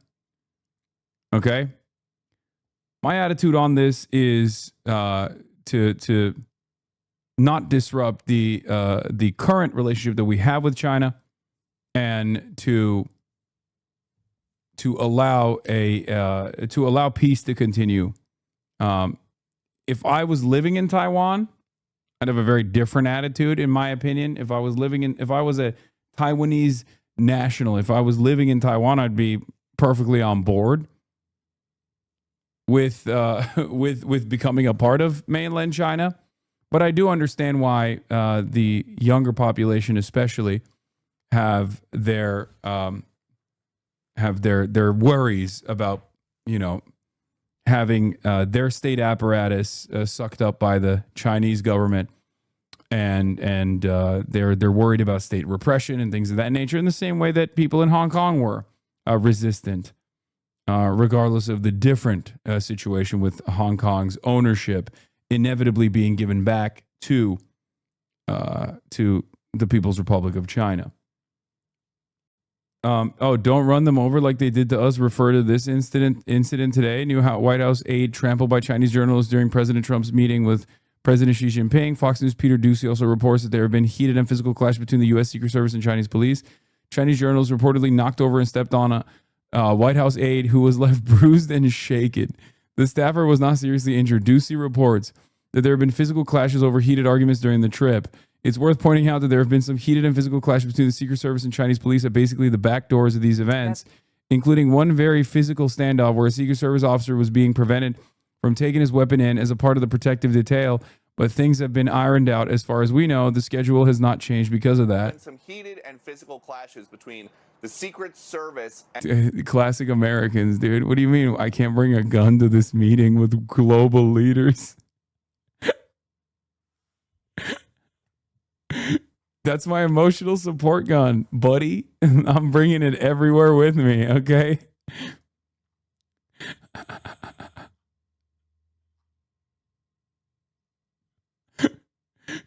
You can't tell an American they can't bring a gun somewhere, okay? They're gonna want to bring the gun. It's an emotional support service weapon. You don't understand. the Chinese police on basically at the back doors of these events, including one very physical standoff where a Secret Service officer was being prevented from taking his weapon in as part of the protective detail. But things have all been ironed out, and as far as we know, the schedule has not been changed because of that. Martha. Yeah, well, it's a tense meeting. I think that is that's pretty clear. Peter, thank you very much. But we are missing history happening out there because you have us locked in this room. 要不就提前跟我们说，现在我们新闻都没有，现在协调不了。Look at this weird ass confrontation at 1:59. I think a lot of Americans have this attitude that is unironically Orientalist, that like all Asian people are meek, right? Part of that is because of Japanese culture and the way they've experienced Japanese culture, where Japanese people are very they're terrified of being rude. If you recall, I've talked about this before. Chinese people are the opposite of that. Okay? It's not, Americans think, oh, Asian people, they're submissive. Not to say that like all Japanese people are that way either, but people like that's the attitude overall. So when they come to China for the first time ever, they get to realize like, oh, that's not how it is here at all. And I've personally experienced this. I've also talked about it as well, where Chinese people culturally are the exact opposite of Japanese people culturally, where they're very loud, they have huge personalities, and they're much more direct and much more confrontational than Japanese people are. Yeah, if Americans can understand the distinction between people from Iowa and people from Wisconsin, I'm sure they can understand the distinction between Chinese people, Japanese people, and people from Thailand and South Korea. You know, it happens. What is this? There was a weird altercation that took place here, you said?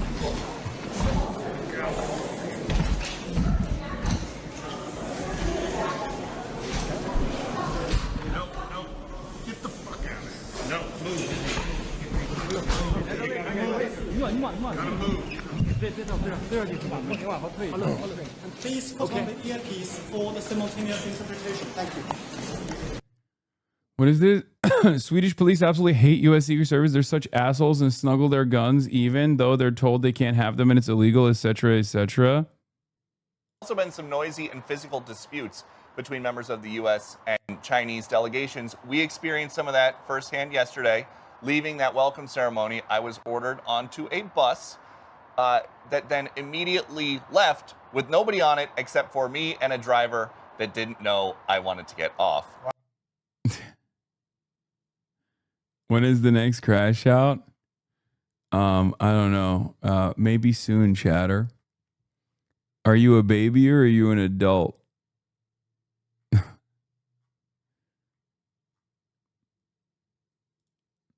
I like that. I like that we're over here watching China completely rewrite American hegemony, and this guy's like, I'm a baby, and I only respond to drama on the internet. The press will fuck you up in order to keep or get access. I wish our press was that aggressive in the United States of America for American-related instances. Also, this would have been really funny. They just ship off Peter Douchey. I mean, they would have done a great deal for American prosperity. They would have given us a big W there, okay? But after lots of shouting and pointing on the bus and off the bus, we got where we needed to be. Secret Service. Yeah. Just drove his ass to Inner Mongolia. Had a little back and forth too. They did. At a separate event, they didn't want to let one of the president's protected detail members bring a firearm in. More shoving, more shouting, but they figured it out. Yeah, that doesn't work. Peter, as always, thank you. And there have also been some noisy and physical disputes between members of the U.S.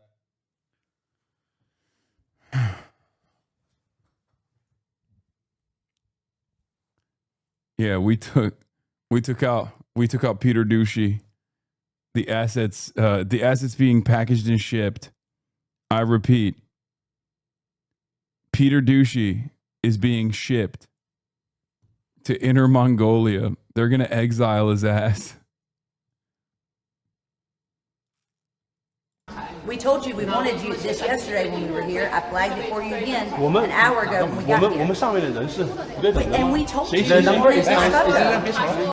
Good to know they're being just as dramatic with their reporting on you being arrested in China with press being pushy. I know.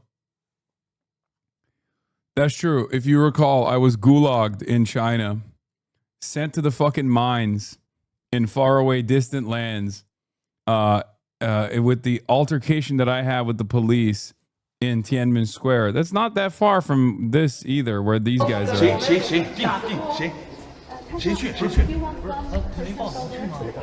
No, I wanted to go right where we were to catch the two presidents walking out of the Temple of Harvest. This guy right here.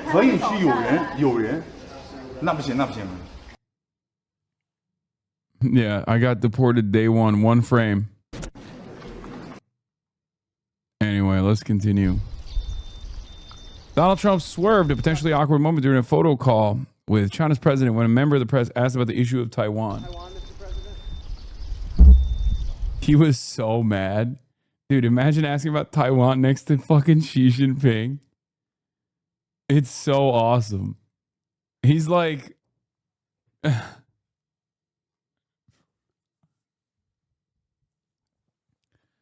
He's like, dude, you fucking piece of shit. He's like, maybe Trump was the one who was telling the fucking Chinese security to beat the shit out of the American press pool a little bit for him. Warm him up for me. Warm him up for me, these sons of bitches. Teach him how to act right.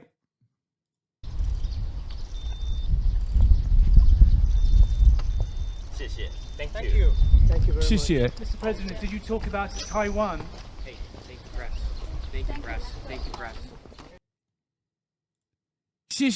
President Xi stressed to President Trump that the Taiwan question is the most important issue in China-U.S. relations. Talk to me about that moment when that was discussed. Well, they certainly feel that way, and they always raise that issue, and we understand they raise that issue. From our perspective, any forced change in the status quo and the situation that's there now would be bad for both countries.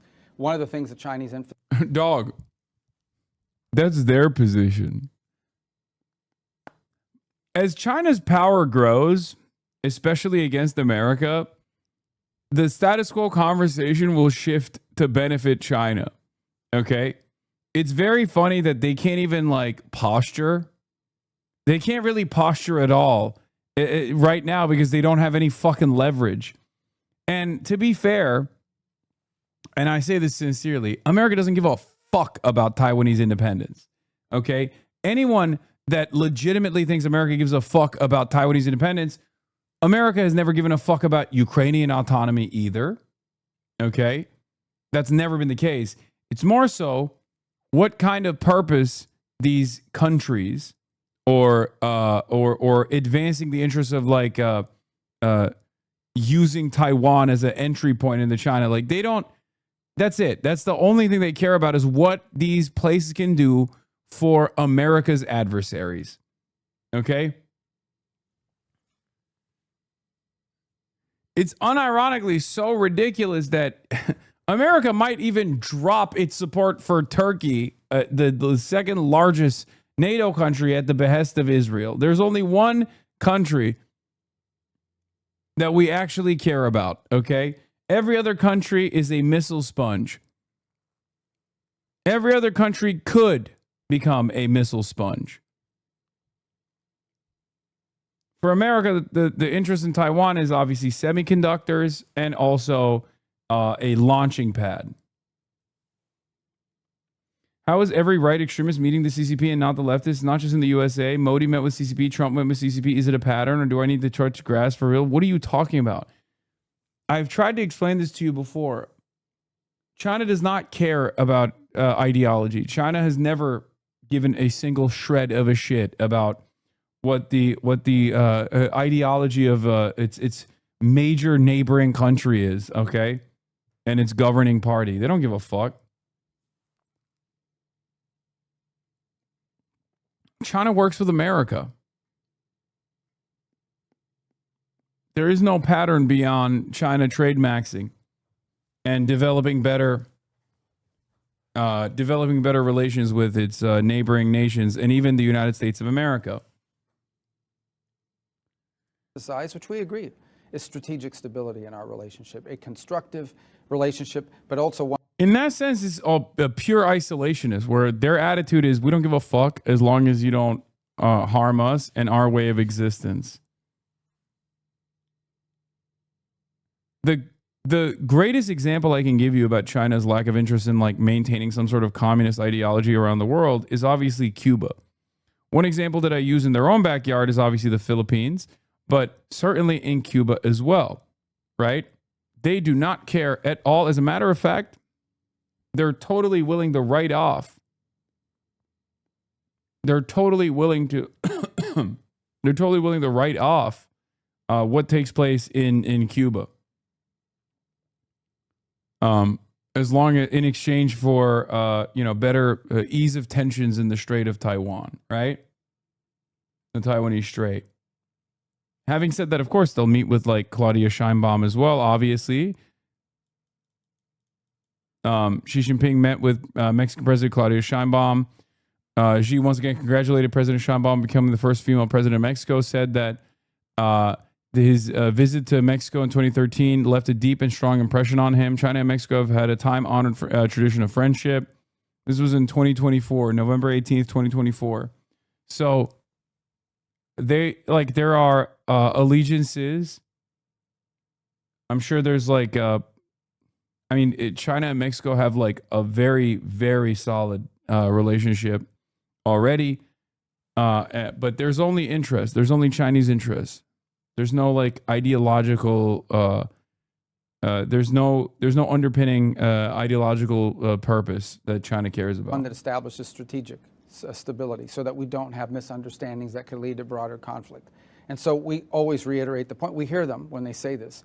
We always respond by saying anything that would compel or force a change in what we have now would be problematic. And we would certainly, our policies on that have not changed. It's been pretty consistent across multiple presidential administrations and remains consistent now. Did President Xi request to President Trump not to sell weapons to Taiwan? Well, that topic has been discussed in the past. It's absolutely. That is the main Chinese demand, is to restrict weapons transfers. Did not feature prominently in today's discussion. Doesn't that make you mad though? They could be a counter force, but they won't. It used to, and it still to a certain degree does. It annoys me, but at the end of the day, I'm not fucking Chinese, okay? That's it. Like, as an American, I'm trying to fucking make changes in the United States of America. Some people will say, oh, that's cope or whatever, or this is defense of China, but it's like, I'm not Chinese, I'm an American citizen. It's like, I can't expect other countries to out of nowhere play the role of like global fucking savior. It sounds a little ridiculous. It's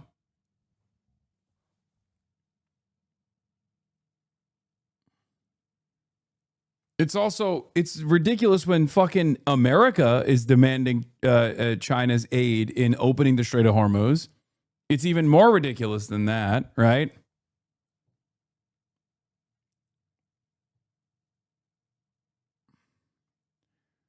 But even Chinese development and Chinese prosperity, even China becoming a force to be reckoned with on the global stage, is unironically reasserting stability and the need for stability in the global stage. So it's like, if it even causes America to second guess its endless adventurism, its endless military adventurism overseas, then they're kind of doing a better job than I have, right? So even as like a counterbalance that is outright refusing to tilt the scales in any way, shape, or form, it's still doing more than I could. We know what their position on that is already. Remember, Congress plays a role in that process as well. And we have sold them weapons in the past. That's existed as recently as December, which they were very upset about. And that's a decision the president gets to make as Congress appropriates and as Congress decides what to do with those topics. We will respond accordingly. But nothing has changed in the way the U.S. views the relationship with Taiwan. It will defend Taiwan, as has been. Yeah, U.S. policy on the issue of Taiwan. How does this change? Wait, what? You're not a whole ass country. Of course, can't do as much as them. How does this change what you think they should do? What do you mean it doesn't? The fuck? I've been pretty clear about what I think China could do and what I think China should do. But that chatter asks something different.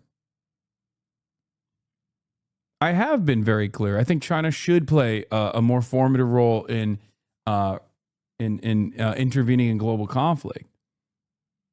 It's unbelievably disappointing. But also at the same time, I'm talking about like, as far as like nation versus nation, I think about what my country is doing.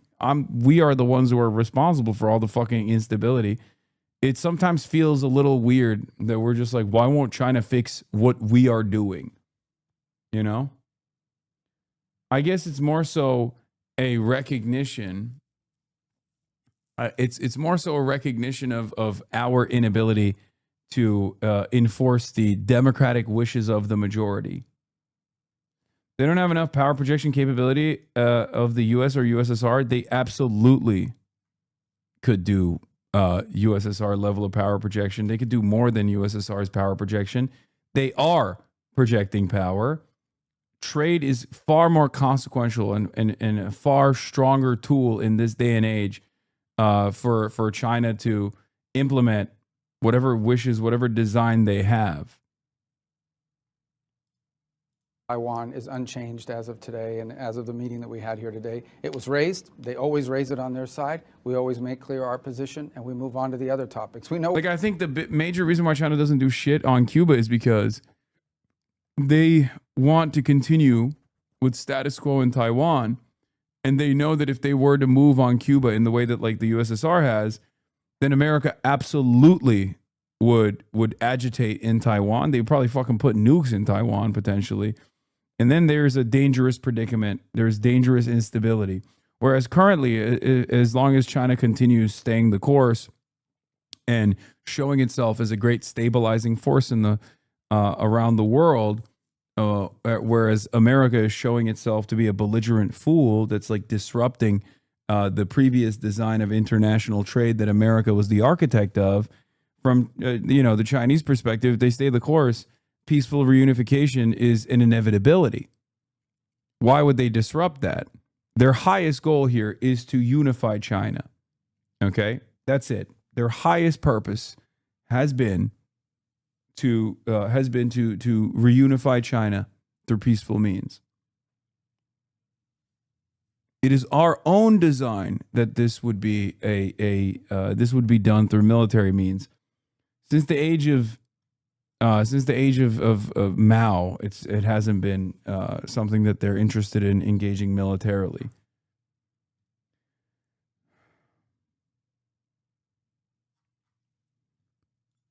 Where they stand, and I think they know where we stand. Do you think China wants to invade Taiwan?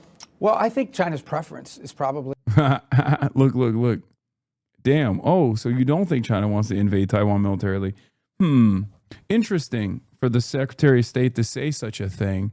I wonder if Marco Rubio has ever said China wants to invade Taiwan.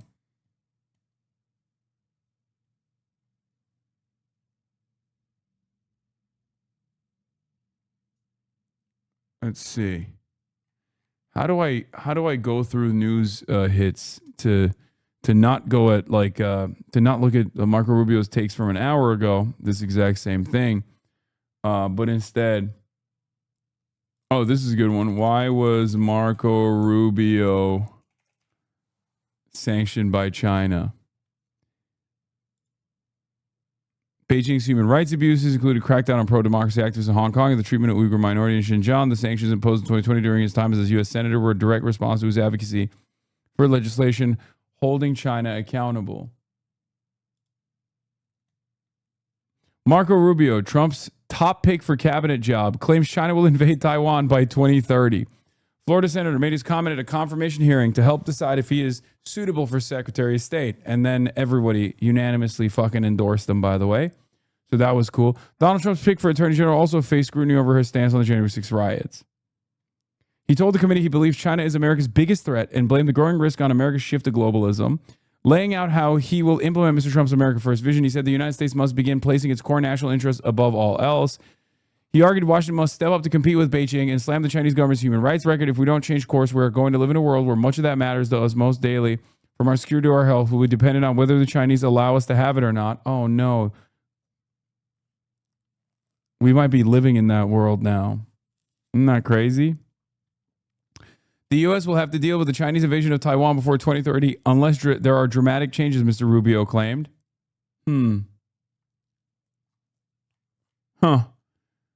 That was January 2025, Thursday, 16th of January 2025. Let's see what he has to say now. To have Taiwan willingly, voluntarily join them. And this is Marco Rubio. That's true. That was Marco Rubio. This is Marco Rubio. That name change also came with a brain change. Well, I think China's preference is probably to have Taiwan willingly, voluntarily join them. In a perfect world, what they would want is some vote or a referendum in Taiwan that agrees to fold in. I think that's what they would prefer. Ultimately, it's featured prominently in President Xi's. Yeah, they did a name change. It's Rubio. Marco, not Rubio, but Rubio. Mandate in the time he's been in office, he's made clear that what they call reunification, that's what they call it, is something that has to happen at some point. We think it would be a terrible mistake to force that through force or anything of that nature. There would be repercussions for that globally, not just from the United States. I love that he's, dude, what does that mean? What does that mean? Ooh, we think it'd be a mistake militarily. Okay. I mean, I think China also agrees that it'd be a mistake to invade Taiwan militarily.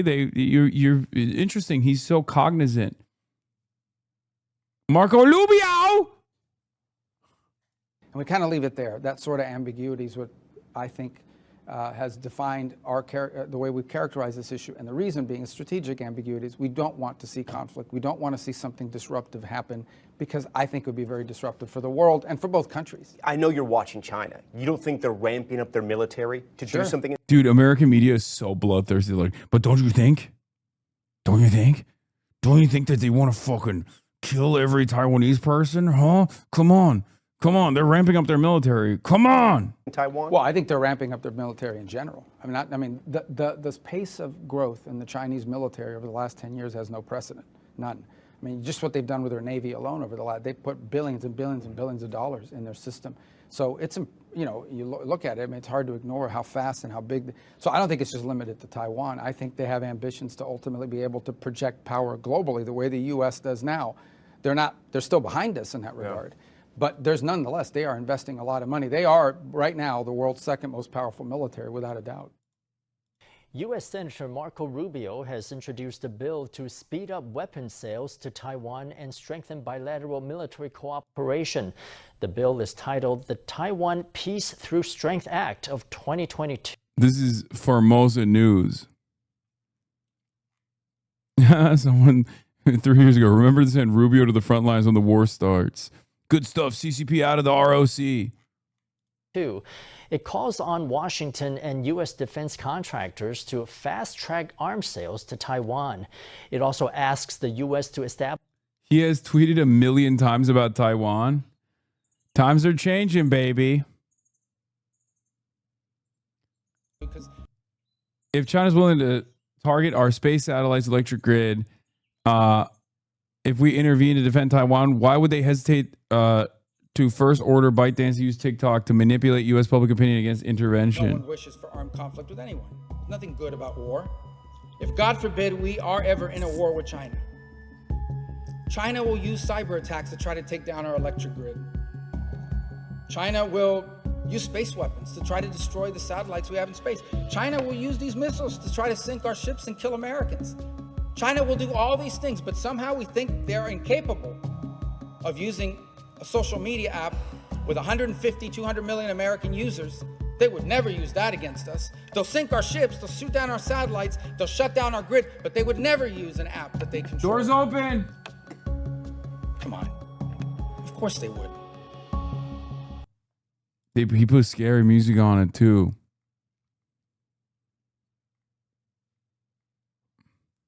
This man has been a Taiwan obsessive, okay? He has been obsessed with Taiwan for years and years. Now he's like, oh, well, China doesn't want to take Taiwan militarily. It would be a real mistake. It would be so disruptive. Please don't do it, China.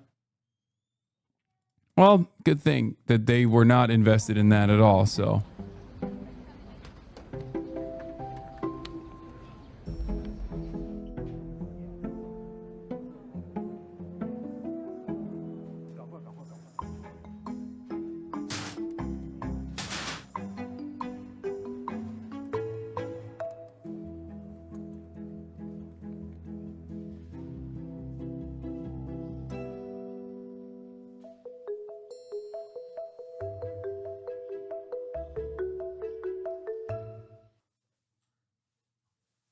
Mr. Cook, how was the meeting? It was marvelous. Thank you so much. It's so great to be back in China. Okay, thank you. The meeting was incredible. Tim's not even the CEO no more, and he's still coming to these meetings because he just fucking loves China. Straight up. It's not even a joke. He does love China. Like, when he says it's marvelous, it's great to be back here, I believe him, sincerely. Actually.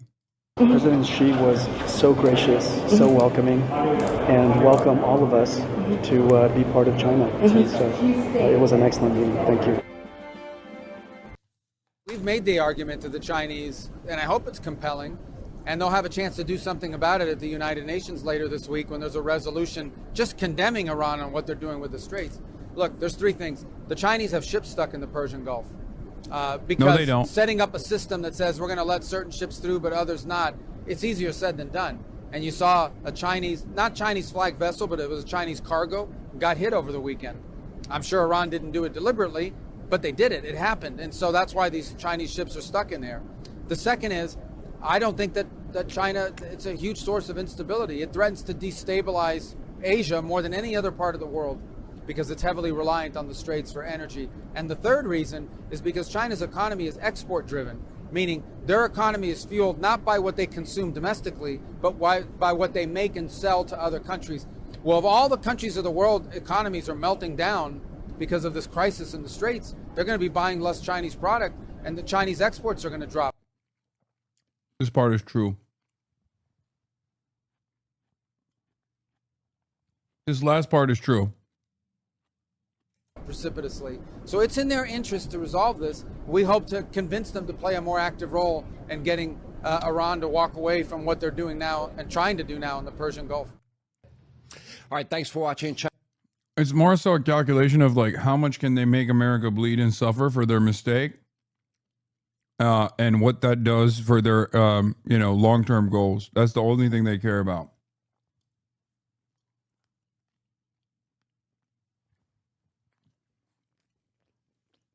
In some respects, it's been really interesting watching Donald Trump behave this way. Because it's been really interesting watching Donald Trump behave this way because, like, obviously, it is in the interest of China to maintain global stability. And America is trying to take advantage of that by putting a gun to its own fucking temple. And being like, I will literally pull the trigger and I will collapse everything. Guess what? You want stability? Well, I don't even care. I'll flip the table. I'll kill myself. I'll fucking kill myself dead. I don't give a shit. I'm crazy. That's how America has been operating. That is the American foreign policy under the second Trump term.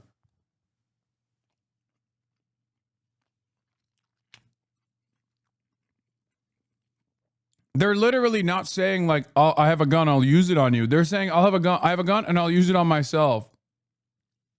Okay? And it will be horrible for you as well because you need to have stability.